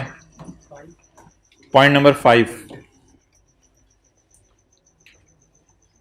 यार ये एडजस्टमेंट्स बड़ी आसान आ रही हैं पेपर में। ये देखें, 10 मिलियन शेयर इशू कर दिए पेरेंट ने अपने 24 रुपए के एतबार से। ये कैश पेमेंट कर दी है जिसमें प्रोफेशनल फीस वगैरह पड़ी हुई है। एक्विजिशन डेट के ऊपर कोई फेयर वैल्यू में डिफरेंस आ रहा है दोनों की। JL NCI को फेयर वैल्यू पे रख रहे हैं और शेयर प्राइसेस दी हुई हैं, और ये प्रॉफिट्स दिए हैं मैं दोनों के करंट ईयर के। ये वाली जिसमें मैंने करानी है, ये मशीन बेची है, और ये सेल ऑफ स्टॉक वाली एडजस्टमेंट है, और ये डिविडेंड वाली एडजस्टमेंट है। तो ये अगर क्वेश्चन 12 आप रिवाइज कर लेंगे तो ये एडजस्टमेंट भी आसान है। तो ये पॉइंट 5 में कराने लगा मैं आपको। पॉइंट 5 पहले एक मसला देख लें पेरेंट की किताबों में और सब्सिडरी की किताबों में। ये ना लोन टू JL नहीं, इसको कहते हैं लोन रिसीवेबल। लोन रिसीवेबल जी मोहतरम, पेरेंट की किताबों में लोन टू JL, टू इधर पेबल्स में आ रहा है। लोन 120, अच्छा सॉरी एसेट्स में आ रहा है, मादरत, ये एसेट्स हैं और ये बोलें क्या है? नहीं लाइबिलिटीज नहीं, इक्विटी एंड लाइबिलिटीज। तो ये एसेट साइड पे आ रहा है। जो एसेट साइड पे आ रहा है डेट इज लोन रिसीवेबल और पेबल। लोन रिसीवेबल किसकी बुक्स में? अगर एस की बुक्स में लोन रिसीवेबल आ रहा है तो इसका मतलब है यूफोन अब इस काबिल हो गई है कि हम उससे लोन मांगने गए हैं। तो पेरेंट ने किससे लोन मांगा हुआ है? सब्सिडरी से। तो उसामा भाई नाम है आपका, थोड़ा सा ऊपर हो जाए। तो अब आप मुझे बता दें किसकी किताबों में लोन पेबल नजर आना चाहिए? पेरेंट की किताबों में लोन पेबल नजर आना चाहिए। तो लोन फ्रॉम SL की जगह हमने क्या लिख लिया? Loan payable. अच्छा, अब आप हजरात जो है वो इन दोनों फिगर्स को जरा हाईलाइट कर लें। एक काम तो पेपर में आपने इजीली मार्क्स ले लेने हैं, इसकी किताबों में से 120 माइनस करना है, इसकी किताबों में से 96 माइनस करना है, यहां भी इजी मार्क्स आपको मिल जाएंगे। तो ये तो इजी मार्क्स होंगे जो पेपर में गेन कर लेंगे आप, लेकिन स्टिल इस एडजस्टमेंट के पूरे मार्क्स लेने के लिए we have to move forward, हमें आगे चलना पड़ेगा। अच्छा, ये ऐसे ही क्यों लिखा होता है? लोन रिसीवेबल को लोन टू जेएल क्यों लिखा होता है? जरा सोचें। सब्सिडरी कह रही है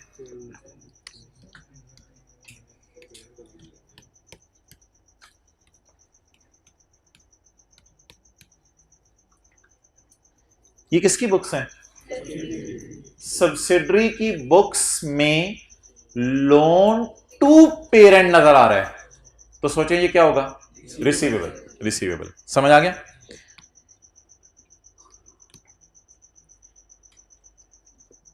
पेरेंट की बुक्स में लोन फ्रॉम सब्सिडरी नजर आ रहा है, तो ये क्या होगा? पेबल। तो टू और फ्रॉम को भी समझें, कल कल को बैलेंस शीट में नजर ना आ रही हुई चीजें तो फिर टू और फ्रॉम पर मसला कर सकता है, हो सकता है बैलेंस शीट के अलावा ये फिगर्स दे दे आपको। चलें जी पढ़ें। The loan was granted on यकम जुलाई 17। ठीक है, the loan was granted on यकम जुलाई 17 and carries interest eight 10% per annum. A check of 30 million. वैसे इनका डिफरेंस कितना आ रहा है? 24। A check of 30 million including interest. A check of 30 million including interest was dispatched by parent. भाई parent ने इसलिए check dispatch करना है कि पेरेंट ने लोन वापस करना है ना। Was dispatched by parent on 31 December 2017 but was received by subsidiary after। लेकिन सब्सिडरी को कब मिला? After year and. अच्छा रुक जाए, यहां लोन रिसीवेबल कितना आ रहा है? लोन रिसीवेबल कितना? 120। बीवी को कहो तुमने शोहर से 120 नहीं लेना, बीवी कहेगी अच्छा मैंने नहीं लेना, शोहर ऑटो पे लगा होगा, शोहर कहेगा अच्छा अच्छा अच्छा मैंने कौन सा वापस करना था। लोन पेएबल कितना? अच्छा इसमें ना रिसीवेबल वाला पता है क्यों कह रहा होता है ज्यादा रिसीवेबल है? क्योंकि पेएबल वाला पे करके एंट्री कर चुका होता है और पेएबल कम कर चुका होता है। रिसीवेबल वाले को भी चेक रिसीव नहीं हुआ होता तो उसने रिसीवेबल कम नहीं किया होता। ऐसी बात ही होती थी क्लास में, हमेशा सुन लें। इस एडजस्टमेंट की ब्यूटी नोट कीजिएगा, हमेशा रिसीवेबल ज्यादा होंगे पेएबल कम होंगे, चाहे डेटर की एडजस्टमेंट हो, चाहे क्रेडिटर की एडजस्टमेंट हो, चाहे गुड्स इन ट्रांजिट की एडजस्टमेंट हो, जो मर्जी एडजस्टमेंट हो, इसमें हमेशा याद रखिएगा रिसीवेबल ज्यादा होते हैं। बाय डिफॉल्ट इस एडजस्टमेंट के पीछे बैक एंड पे थीम ही ये है कि रिसीवेबल ज्यादा होते हैं। रिसीवेबल क्यों ज्यादा होते हैं? हमेशा इस वजह से रिसीवेबल ज्यादा होते हैं कि पेएबल वाला पे कर देता है, तो पेएबल वाला जब पे करता है तो पे करते ही चेक बनाते ही एंट्री कर दी। आपने कॉलेज में फीस भेज दी किसी क्रीम बाइक वाले के हाथ से, तो पेएबल वाले ने तो अपना पेएबल कम कर लिया, लेकिन कॉलेज वालों को तब नहीं पहुंचा, तो कॉलेज वाले क्या करें? It is still receivable. तो रिसीवेबल्स को खत्म करें और पेएबल्स को खत्म करें, ये इजी मार्क्स पेपर में लें। अगला सवाल क्या कह रहा है? कैश इन ट्रांजिट रास्ते में कितने? 30। अब हमारी एंट्री मैच नहीं कर रही। सवाल से पूछते हैं क्या मसला है? क्या मसला है? No interest has been booked by subsidiary in its financial. Subsidiary ने अपनी सेपरेट फाइनेंशियल स्टेटमेंट्स में इंटरेस्ट बुक नहीं किया। It is an error. मैंने आपको कहा था सेपरेट फाइनेंशियल स्टेटमेंट्स के अंदर अगर कभी भी सवाल आए तो अज्यूम करेंगे वो सही बनी हुई है, लेकिन वो बेचारा इंटरेस्ट को बुक करना ही भूल गया। कौन? सब्सिडरी।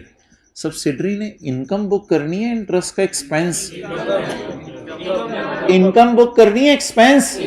सब्सिडरी ने इनकम बुक करनी है क्योंकि वो लोन दे रहा है, लोन दे रहा है। अब जरा इनकम बुक करना भूल गया, जरा मुझे इनकम बुक करवाएं, इंटरेस्ट इनकम जरा बुक करवाएं। लोन कितने?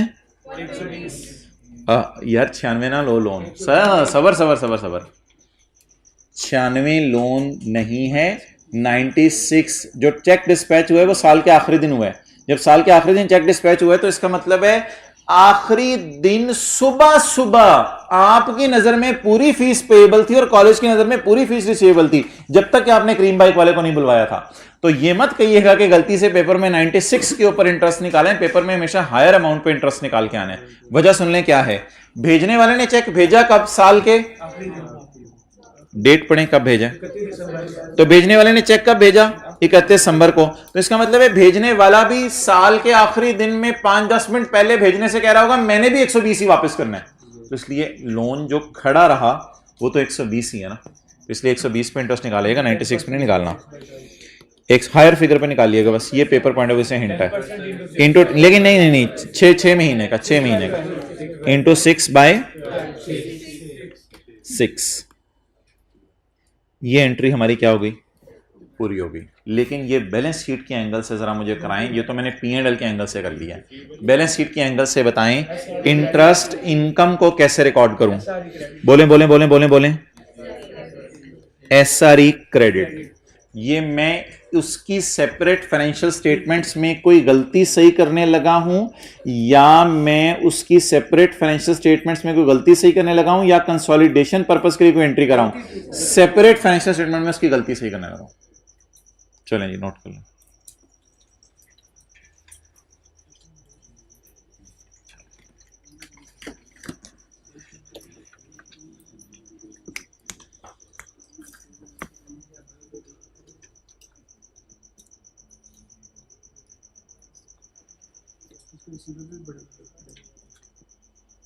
नहीं, ये एंट्री पोस्ट होगी बस।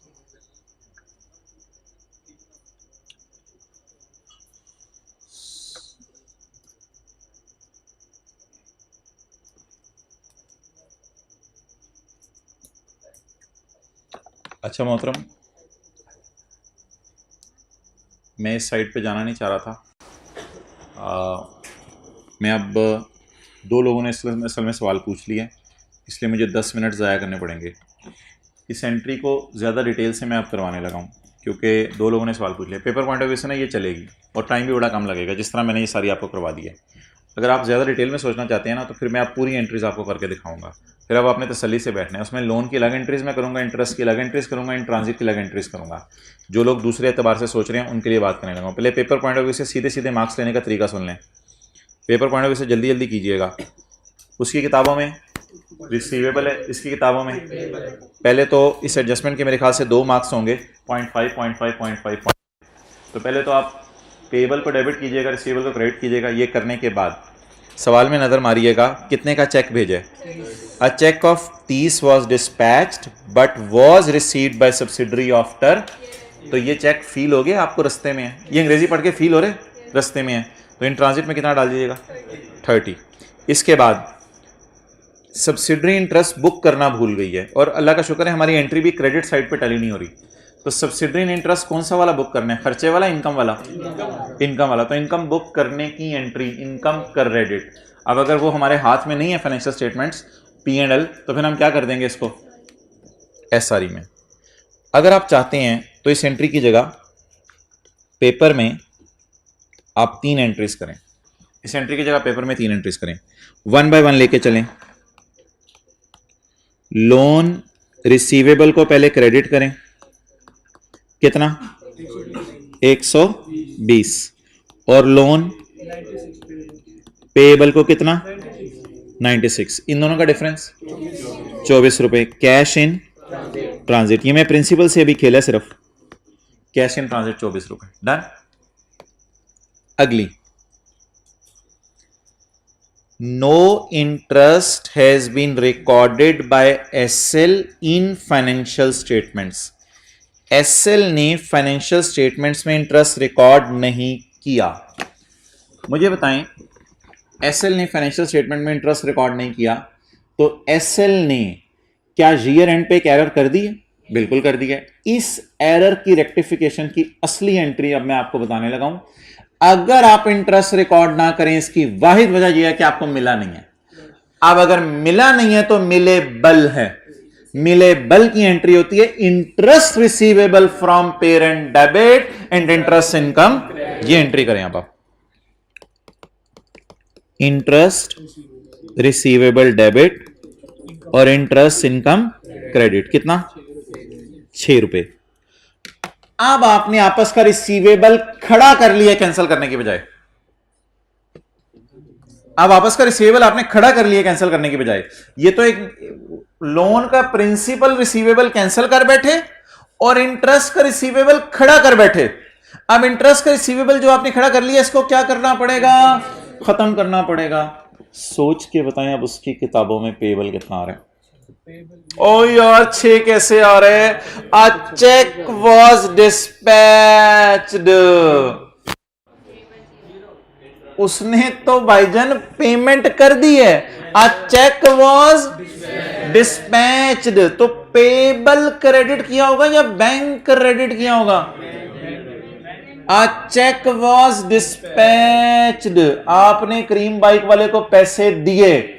अब मैं पागल हूं कहूं कि आपकी किताबों में पेबल नजर आ रहा है, आपने तो पे कर दिया। अ चेक वॉज डिस्पैच्ड मींस कि पेबल रिकॉर्ड किए या बैंक क्रेडिट किया? पेबल क्रेडिट किया या बैंक क्रेडिट किया? तो भाईजान भेजने वाले ने तो बैंक क्रेडिट किया है। तो बता दें उसकी किताबों में चेक डिस्पैच होने की वजह से या आपने घर से फीस भेज दी उस वजह से आपकी किताबों में कितना पेबल आ रहा है? इंटरेस्ट पेबल पूछ रहा हूं, कितना आ रहा है? अब अगर इंटरेस्ट पेबल 0 आ रहा है तो इंटरेस्ट पेबल 0 उसको अब आप डेबिट कर दें ताकि पेबल खत्म हो।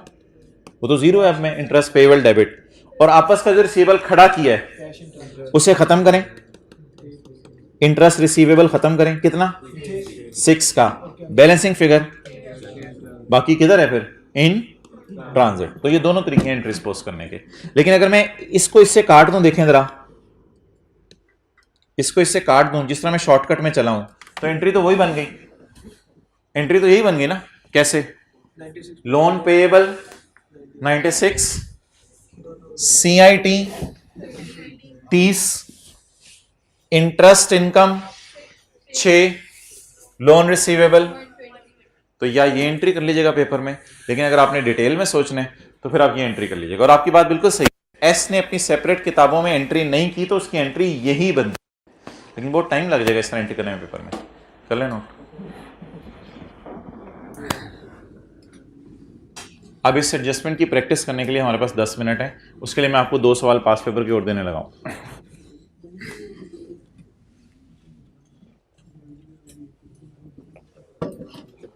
ओके, क्या पसंद करेंगे? इधर वाली उधर वाली? इधर वाली कर ली पसंद। ठीक है, तू ही आते लेके गया हूं होते आ गए वापस। अच्छा तो ठीक है, कोई मसला नहीं। अब आप मुझे ये बता दें मोहतरम कि उधर वाली मेरा मशवरा है, ठीक है? अच्छा अब आप मुझे ये बता दें P&L के एंगल से इसको सोचें। P&L के एंगल से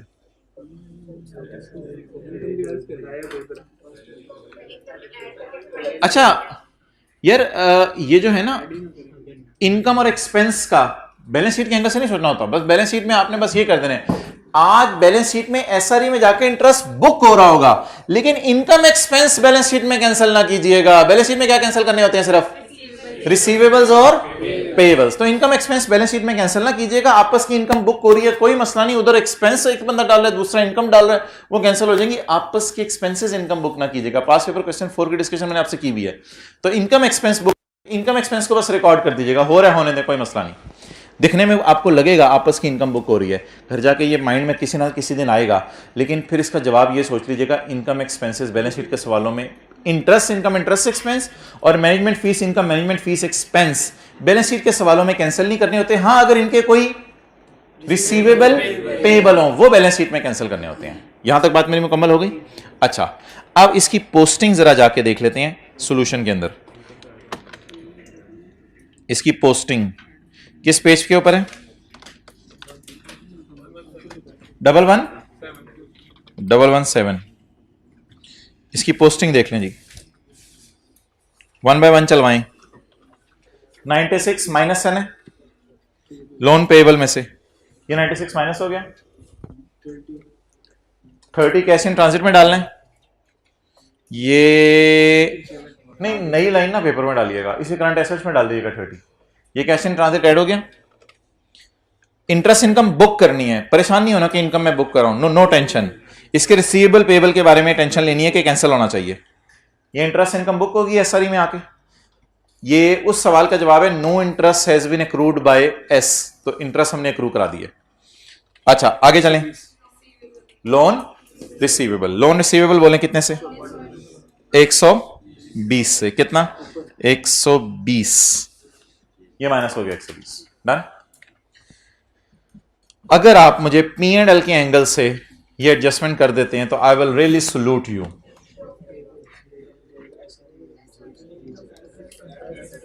पी एंड एल के एंगल से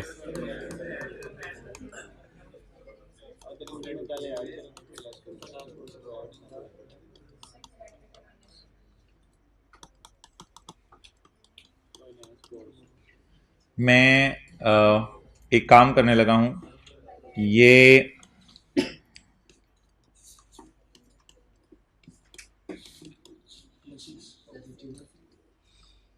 +6 करना है।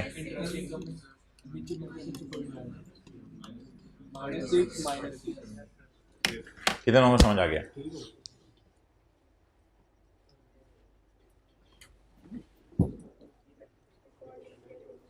ये 6 कंसोलिडेशन एडजस्टमेंट है। ये सेपरेट फाइनेंशियल स्टेटमेंट्स की एरर सही हो रही है। अब मैं जरा सवाल की अंग्रेजी पढ़ता हूं। No interest has been booked by S. उसने तो इनकम बुक करनी थी ना। No interest has been booked by S, तो एस की इंटरेस्ट इनकम में ये 6 आ रहे। अच्छा उसने तो पे कर दिया था, तो पे करने वाली चीज अकाउंटेंट भूलता नहीं। Means interest is booked in expenses by P, he has already booked, the subsidiary has not booked. ये बुक कर दें, इन द एंड कंसोलिडेशन की एडजस्टमेंट तो करनी पड़ेगी, इंटरेस्ट इनकम और एक्सपेंस को काट दें। But one thing is still left, ये एसआरई टाइप चीज है, तो एस प्रॉफिट में ये 6 जाएगा। एस प्रॉफिट में ये 6 जाएगा। नहीं कंसोलिडेशन एडजस्टमेंट एस प्रॉफिट में नहीं होनी होती, वो इधर आके -6 बस एस प्रॉफिट में बोलें क्या जाने 6। साइड बता दें जरा। ना डेबिट साइड नहीं भाईजान, कैंसिल नहीं करना। इनकम क्रेडिट आपस का प्रॉफिट कोई नहीं, पी एंड एल के मुंह पे आके कैंसिल हो जाएगा, टेंशन ना लें। The subsidiary has not booked the profit, करें तो सही ना, कर तो लें एक दफा, वो मैं कर रहा हूं बुक, इधर लाके कैंसिल हो जाएगा। क्लियर? तो बता दें इसी को पोस्ट करना होता है ना, और ये तो कंसोलिडेशन पर्पस के लिए एंट्री थी।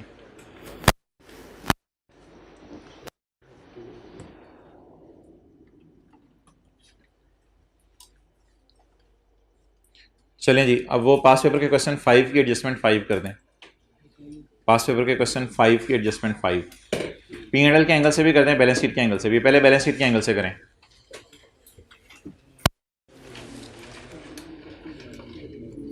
एक बात मैं बार बार कर रहा हूं, बैलेंस शीट में रिसीवेबल पेबल कैंसिल करने हैं और पी एंड एल में इनकम एक्सपेंस। अगर आपको कभी फील हो बैलेंस शीट में इनकम एक्सपेंस आपस के रिकॉर्ड हो रहे हैं, तो इस बात को ज़हन से निकाल देना है।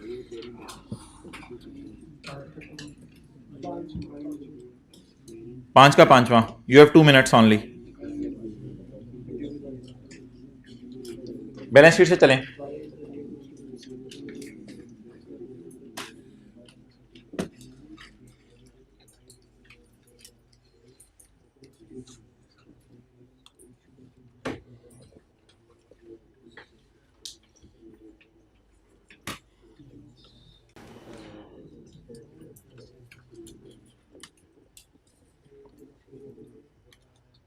The loan was granted by वायल टू बीएल ऑन जकम जुलाई 14, पिछले साल के पहले दिन।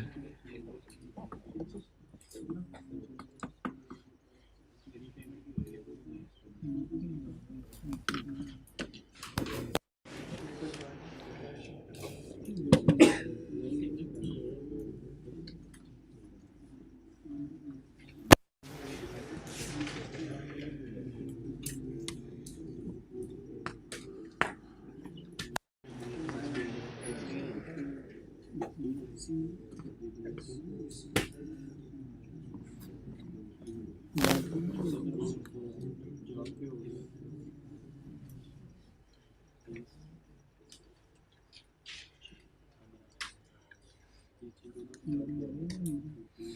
मोहतरम,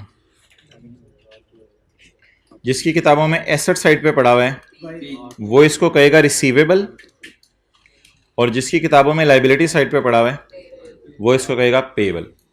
इन दोनों में कितना सारे 4 का। ओके, 30 जून 16 की रात को पेरेंट कह रहे 16 मिलियन मुझे दे दो, सब्सिडरी कह रही है नहीं मैंने 12 देने हैं। क्या वजह बनी होगी? शायद 28-29 जून को सब्सिडरी ने भेजा होगा 4 भेजा होगा ना, जो पी को नहीं मिला होगा, शायद ये वजह होगी। इसलिए पी अभी तक आपने फीस भेज दी है, कॉलेज में नहीं पहुंची, सब्सिडरी ने उधार उतार दिए, इधर सब्सिडरी ने उधार लिया हुआ है, सब्सिडरी ने उधार उतार दिया, पेरेंट को अभी तक नहीं मिला। जरा देखते हैं सब्सिडरी ने चेक किस दिन बनाया है। The loan was granted by wild to BL on यकम July 14 and carries interest at the rate of 12% payable annually. The principal is payable in 5 equal instalments of 4 million each. शायद पिछले साल भी कोई इंस्टॉलमेंट पे हुई हो, तो शायद पिछले साल भी कोई इंस्टॉलमेंट पे हुई हो, हमें उससे टेंशन नहीं। हमारे साल कितनी इंस्टॉलमेंट पे हुई है? 4 की। ऑन 30 जून सब्सिडरी एंड पे गेमें डालती है, ऑन 30 जून की रात सब्सिडरी ने कोई चेक बना के भेजा 5.92 का, जो पेरेंट को अगले साल जाके मिला 2 जुलाई को। पहले इसको छोड़ें, पहले जो डाटा अवेलेबल है उसकी बेस पे एंट्री कर लें जी। नहीं पहले ना रिसीवेबल वाले तूने रिसीव नहीं करना 16। अब पेएबल वाला क्या कहेगा? ऑटो पे लगा हुआ कहेगा मैंने भी पे नहीं करना। अच्छा, कैश इन ट्रांजिट क्वेश्चन के मुताबिक कितने हैं? A cheque of 5.92 was received after year end means it is in transit 5.92। अब ये एंट्री मैच नहीं कर रही, लेकिन इतनी सी एंट्री करने से भी अल्लाह का शुक्र है हमें 1.5 मार्क्स मिल जाएंगे 2 में से। No interest has been recorded by P ने कौन सा वाला इंटरेस्ट रिकॉर्ड करना है? इनकम वाला, एक्सपेंस वाला? इनकम वाला। तो इसने इंटरेस्ट बुक नहीं किया हुआ, और इधर इंटरेस्ट साल का बुक होगा क्योंकि लोन पिछले साल का दिया हुआ है, तो पिछले साल का पूरा इंटरेस्ट पिछले साल, उसकी टेंशन नहीं। हमारे साल का इंटरेस्ट बता दें। लोन हायर वाले पे लगाना है आपने 16 इंटू 1.92। लेकिन ये किसकी इनकम है?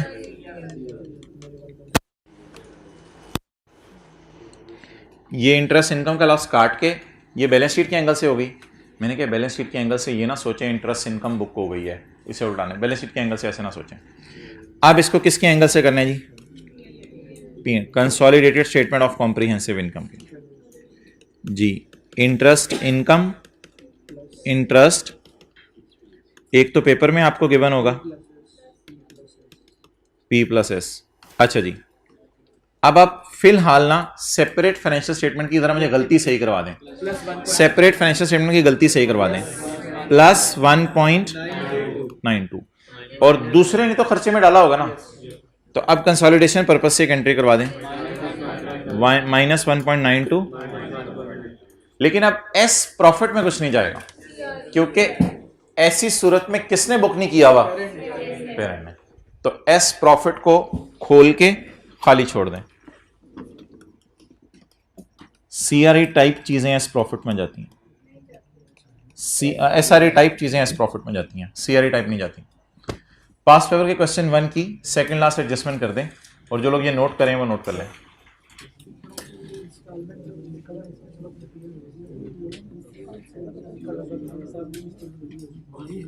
अच्छा भाईजान इधर देखें, ये भाई ने सवाल पूछ लिया है, अब मैं थोड़ी सी डिटेल में जाने लगा हूं जहां मैं जाना नहीं चाह रहा था। इधर देखें, इधर देखें, देखें देखें देखें देखें देखें भाई, जो भी है ये हमारा साल है। हमारा साल कब एंड हो रहा है? 30 जून 16, और शुरू कब हो रहा है? 1/7/15। हमें अभी तक पैसे नहीं मिले, तो हमारी किताबों में रिसीवेबल है, ठीक है। हमारी किताबों में रिसीवेबल कितने हैं? 20। ये रिसीवेबल पिछले साल हमारी किताबों में शायद 24 होगा। क्यों? क्योंकि वो सवाल कह रहे हैं ना हर साल पेमेंट हो रही है, तो पिछले साल हमारी किताबों में ये 24 होगा, इस साल हमारी किताबों में कितना है? 20। तो हमें इस तरह सोचने की भी जरूरत नहीं है, वो टाइम लग जाएगा। बस हम 20 और 16 का डिफरेंस कितना निकाल लें? 4। चले चले चले चले यार, पहला सवाल करें, पास पेपर क्वेश्चन 1। पास पेपर क्वेश्चन 1 में सेकंड लास्ट एडजस्टमेंट।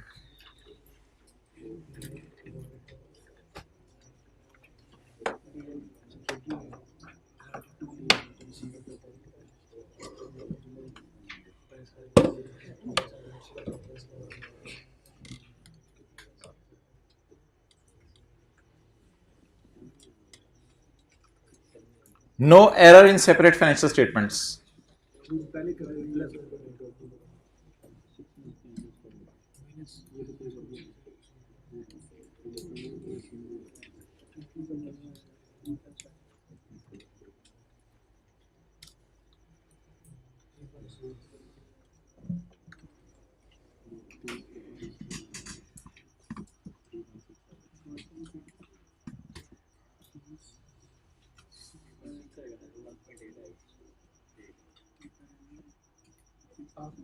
अच्छा जी भाईजान, लोन का कोई प्रिंसिपल पे नहीं होना, इसलिए चेक शुक का कोई चक्कर नहीं है, इधर इन ट्रांजिट का भी कोई चक्कर नहीं है।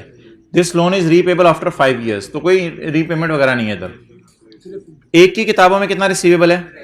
30। दूसरे की किताबों में सारे लोन है, कोई ये एक लोन नहीं है, तो सारे लोन है। कैसे पता चला? यहां ये नहीं लिखा हुआ ना, यहां दूसरे का नाम नहीं लिखा हुआ, तो लॉन्ग टर्म लोन्स, बोरोइंग्स, काफी सारी बोरोइंग्स है, उसमें से हमारी कितनी होगी? क्योंकि हमारी वापस तो हो नहीं रही, इसको इंट्रांजिट बोंगी नहीं मानना, ये इंट्रांजिट है, ठीक है। तो सवाल ने कहा है जब रीपेमेंट ही 5 साल बाद होनी है, तो फिर हम ये नहीं कह सकते रीपेमेंट हो रही है। तो इसका मतलब है 30 हमारा आपस का लोन है और 42 अदर्स हैं। तो 42 की टेंशन नहीं लेनी आपने, टेंशन किसकी लेनी है? और ये एडजस्टमेंट क्लास में 2 दफा मैं करा चुका हूं, ये 30 और 72 वाली फिगर से ही मुझे याद है। आप 30 को उल्टा दें, पहले 30 को उल्टा दें। बैलेंस शीट के लिए मैं बैलेंस शीट बना रहा हूं ना, सवाल भी बैलेंस शीट के। लोन पहले रिसीवेबल को खत्म करें, लोन रिसीवेबल 30 और लोन पेएबल 30।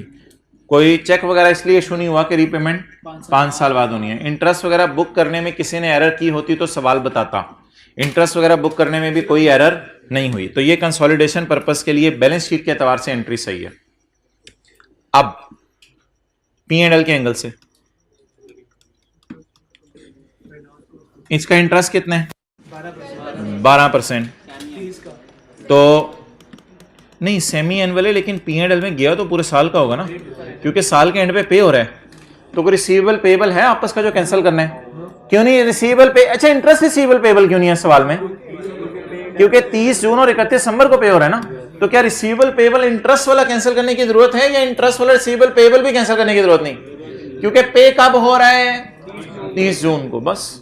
तो अगर लिखा होता ना कोई 30 जून की बजाय 1 जुलाई या 1 जनवरी, वो फिर और बात होती। तो रिसीवेबल पेएबल भी कैंसिल नहीं करना। ओके हाँ, इस एडजस्टमेंट को ना पेपर में इग्नोर करना था, इंटरेस्ट निकाल के कुछ करना नहीं था, इस एडजस्टमेंट को पेपर में इग्नोर करना था, पूरे पॉइंट 4 को इग्नोर करना था। बस ये पता चलना था कि 5 साल बाद लोन वापस होने, इसलिए प्रिंसिपल्स कैंसिल कर दें।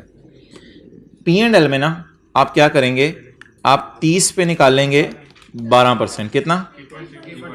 3.6, और ये रेड मार्कर से माइनस कर देंगे दोनों जगह 3.6। ये P&L के एंगल से होगा।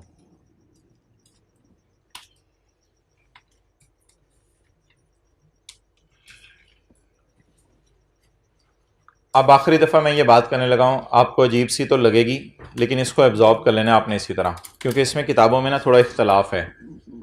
जिस तरफ आपका जहन लॉजिक पे जा रहा है, कुछ किताबों वाले उस तरह करते थे, ICAP ने भी 1-2 दफ़ा उस तरह किया, लेकिन बाद में ICAP ने उससे तौबा कर ली थी। वो बात क्या है वो सुन लें। बैलेंस शीट बनाते हुए आपस की इनकम एक्सपेंस कैंसल नहीं करनी, बैलेंस शीट बनाते हुए आपस की इनकम एक्सपेंस कैंसल नहीं करने, दिखने में लग रहा होनी चाहिए, नहीं करनी। इस सोल्यूशन में आईकैप ने वैसे कर दी थी, लेकिन कुछ फॉरेन ऑथर्स को इससे इख्तलाफ है। उसके बाद आईकैप ने जब ये सोल्यूशन री अपलोड कर दिया था दोबारा, तो आपस की इनकम एक्सपेंस भी कभी कभी कैंसिल करता था आईकैप, लेकिन अब नहीं करनी। दोनों तरह के आर्गुमेंट्स हैं। अच्छा, बैलेंस शीट बनाते हुए इंटरेस्ट इनकम एक्सपेंस कैंसिल नहीं करना।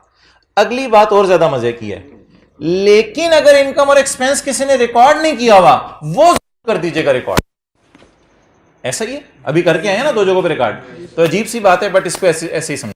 बैलेंस बनाते हुए आपस की interest income interest expense cancel नहीं करना बैलेंस शीट बनाते हुए, लेकिन अगर किसी ने इनकम एक्सपेंस रिकॉर्ड नहीं किया, वो रिकॉर्ड कर दीजिएगा, ताकि एक की किताबों में इनकम पड़ी हुई है, दूसरी किताबों में एक्सपेंस आ जाए, तो आपस में वो शायद खुद ही कैंसिल हो जाए। अच्छा, सिमिलरली बैलेंस शीट बनाते हुए मैनेजमेंट फीस इनकम और मैनेजमेंट फीस एक्सपेंस कैंसिल नहीं करना, लेकिन अगर किसी ने मैनेजमेंट फीस इनकम या एक्सपेंस बुक नहीं की हुई, वो बुक कर लीजिएगा। बुक करते हुए ये ना सोचिएगा आपस की इनकम एक्सपेंस बुक कर रहा हूं, ये सोचेंगे तो जाहिर बात है देन लॉजिक की साइड पे फिर और कहीं निकल जाएगा। और पीएनएल बनाते हुए जो इनकम्स और एक्सपेंसेस हैं उन्हें कैंसिल करना है, लेकिन अगर किसी एक ने इनकम या एक्सपेंस रिकॉर्ड ही नहीं किया हुआ, उसको रिकॉर्ड करें, फिर कैंसिल तो दोनों के बुक्स में होगा। ठीक है जी।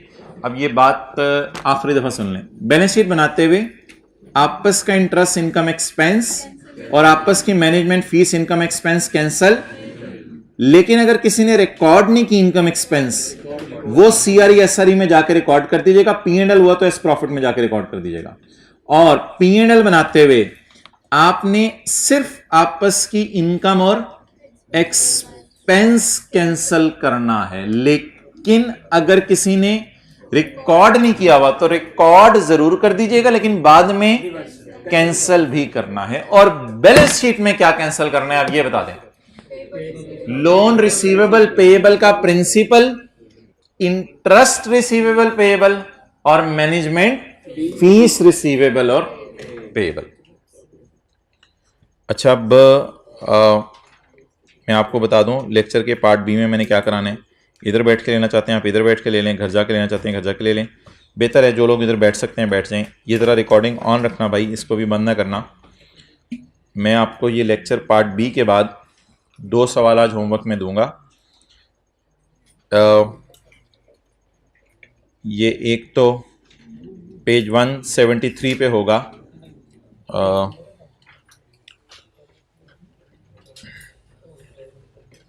पेज 174 पे होगा हमारा क्वेश्चन 4।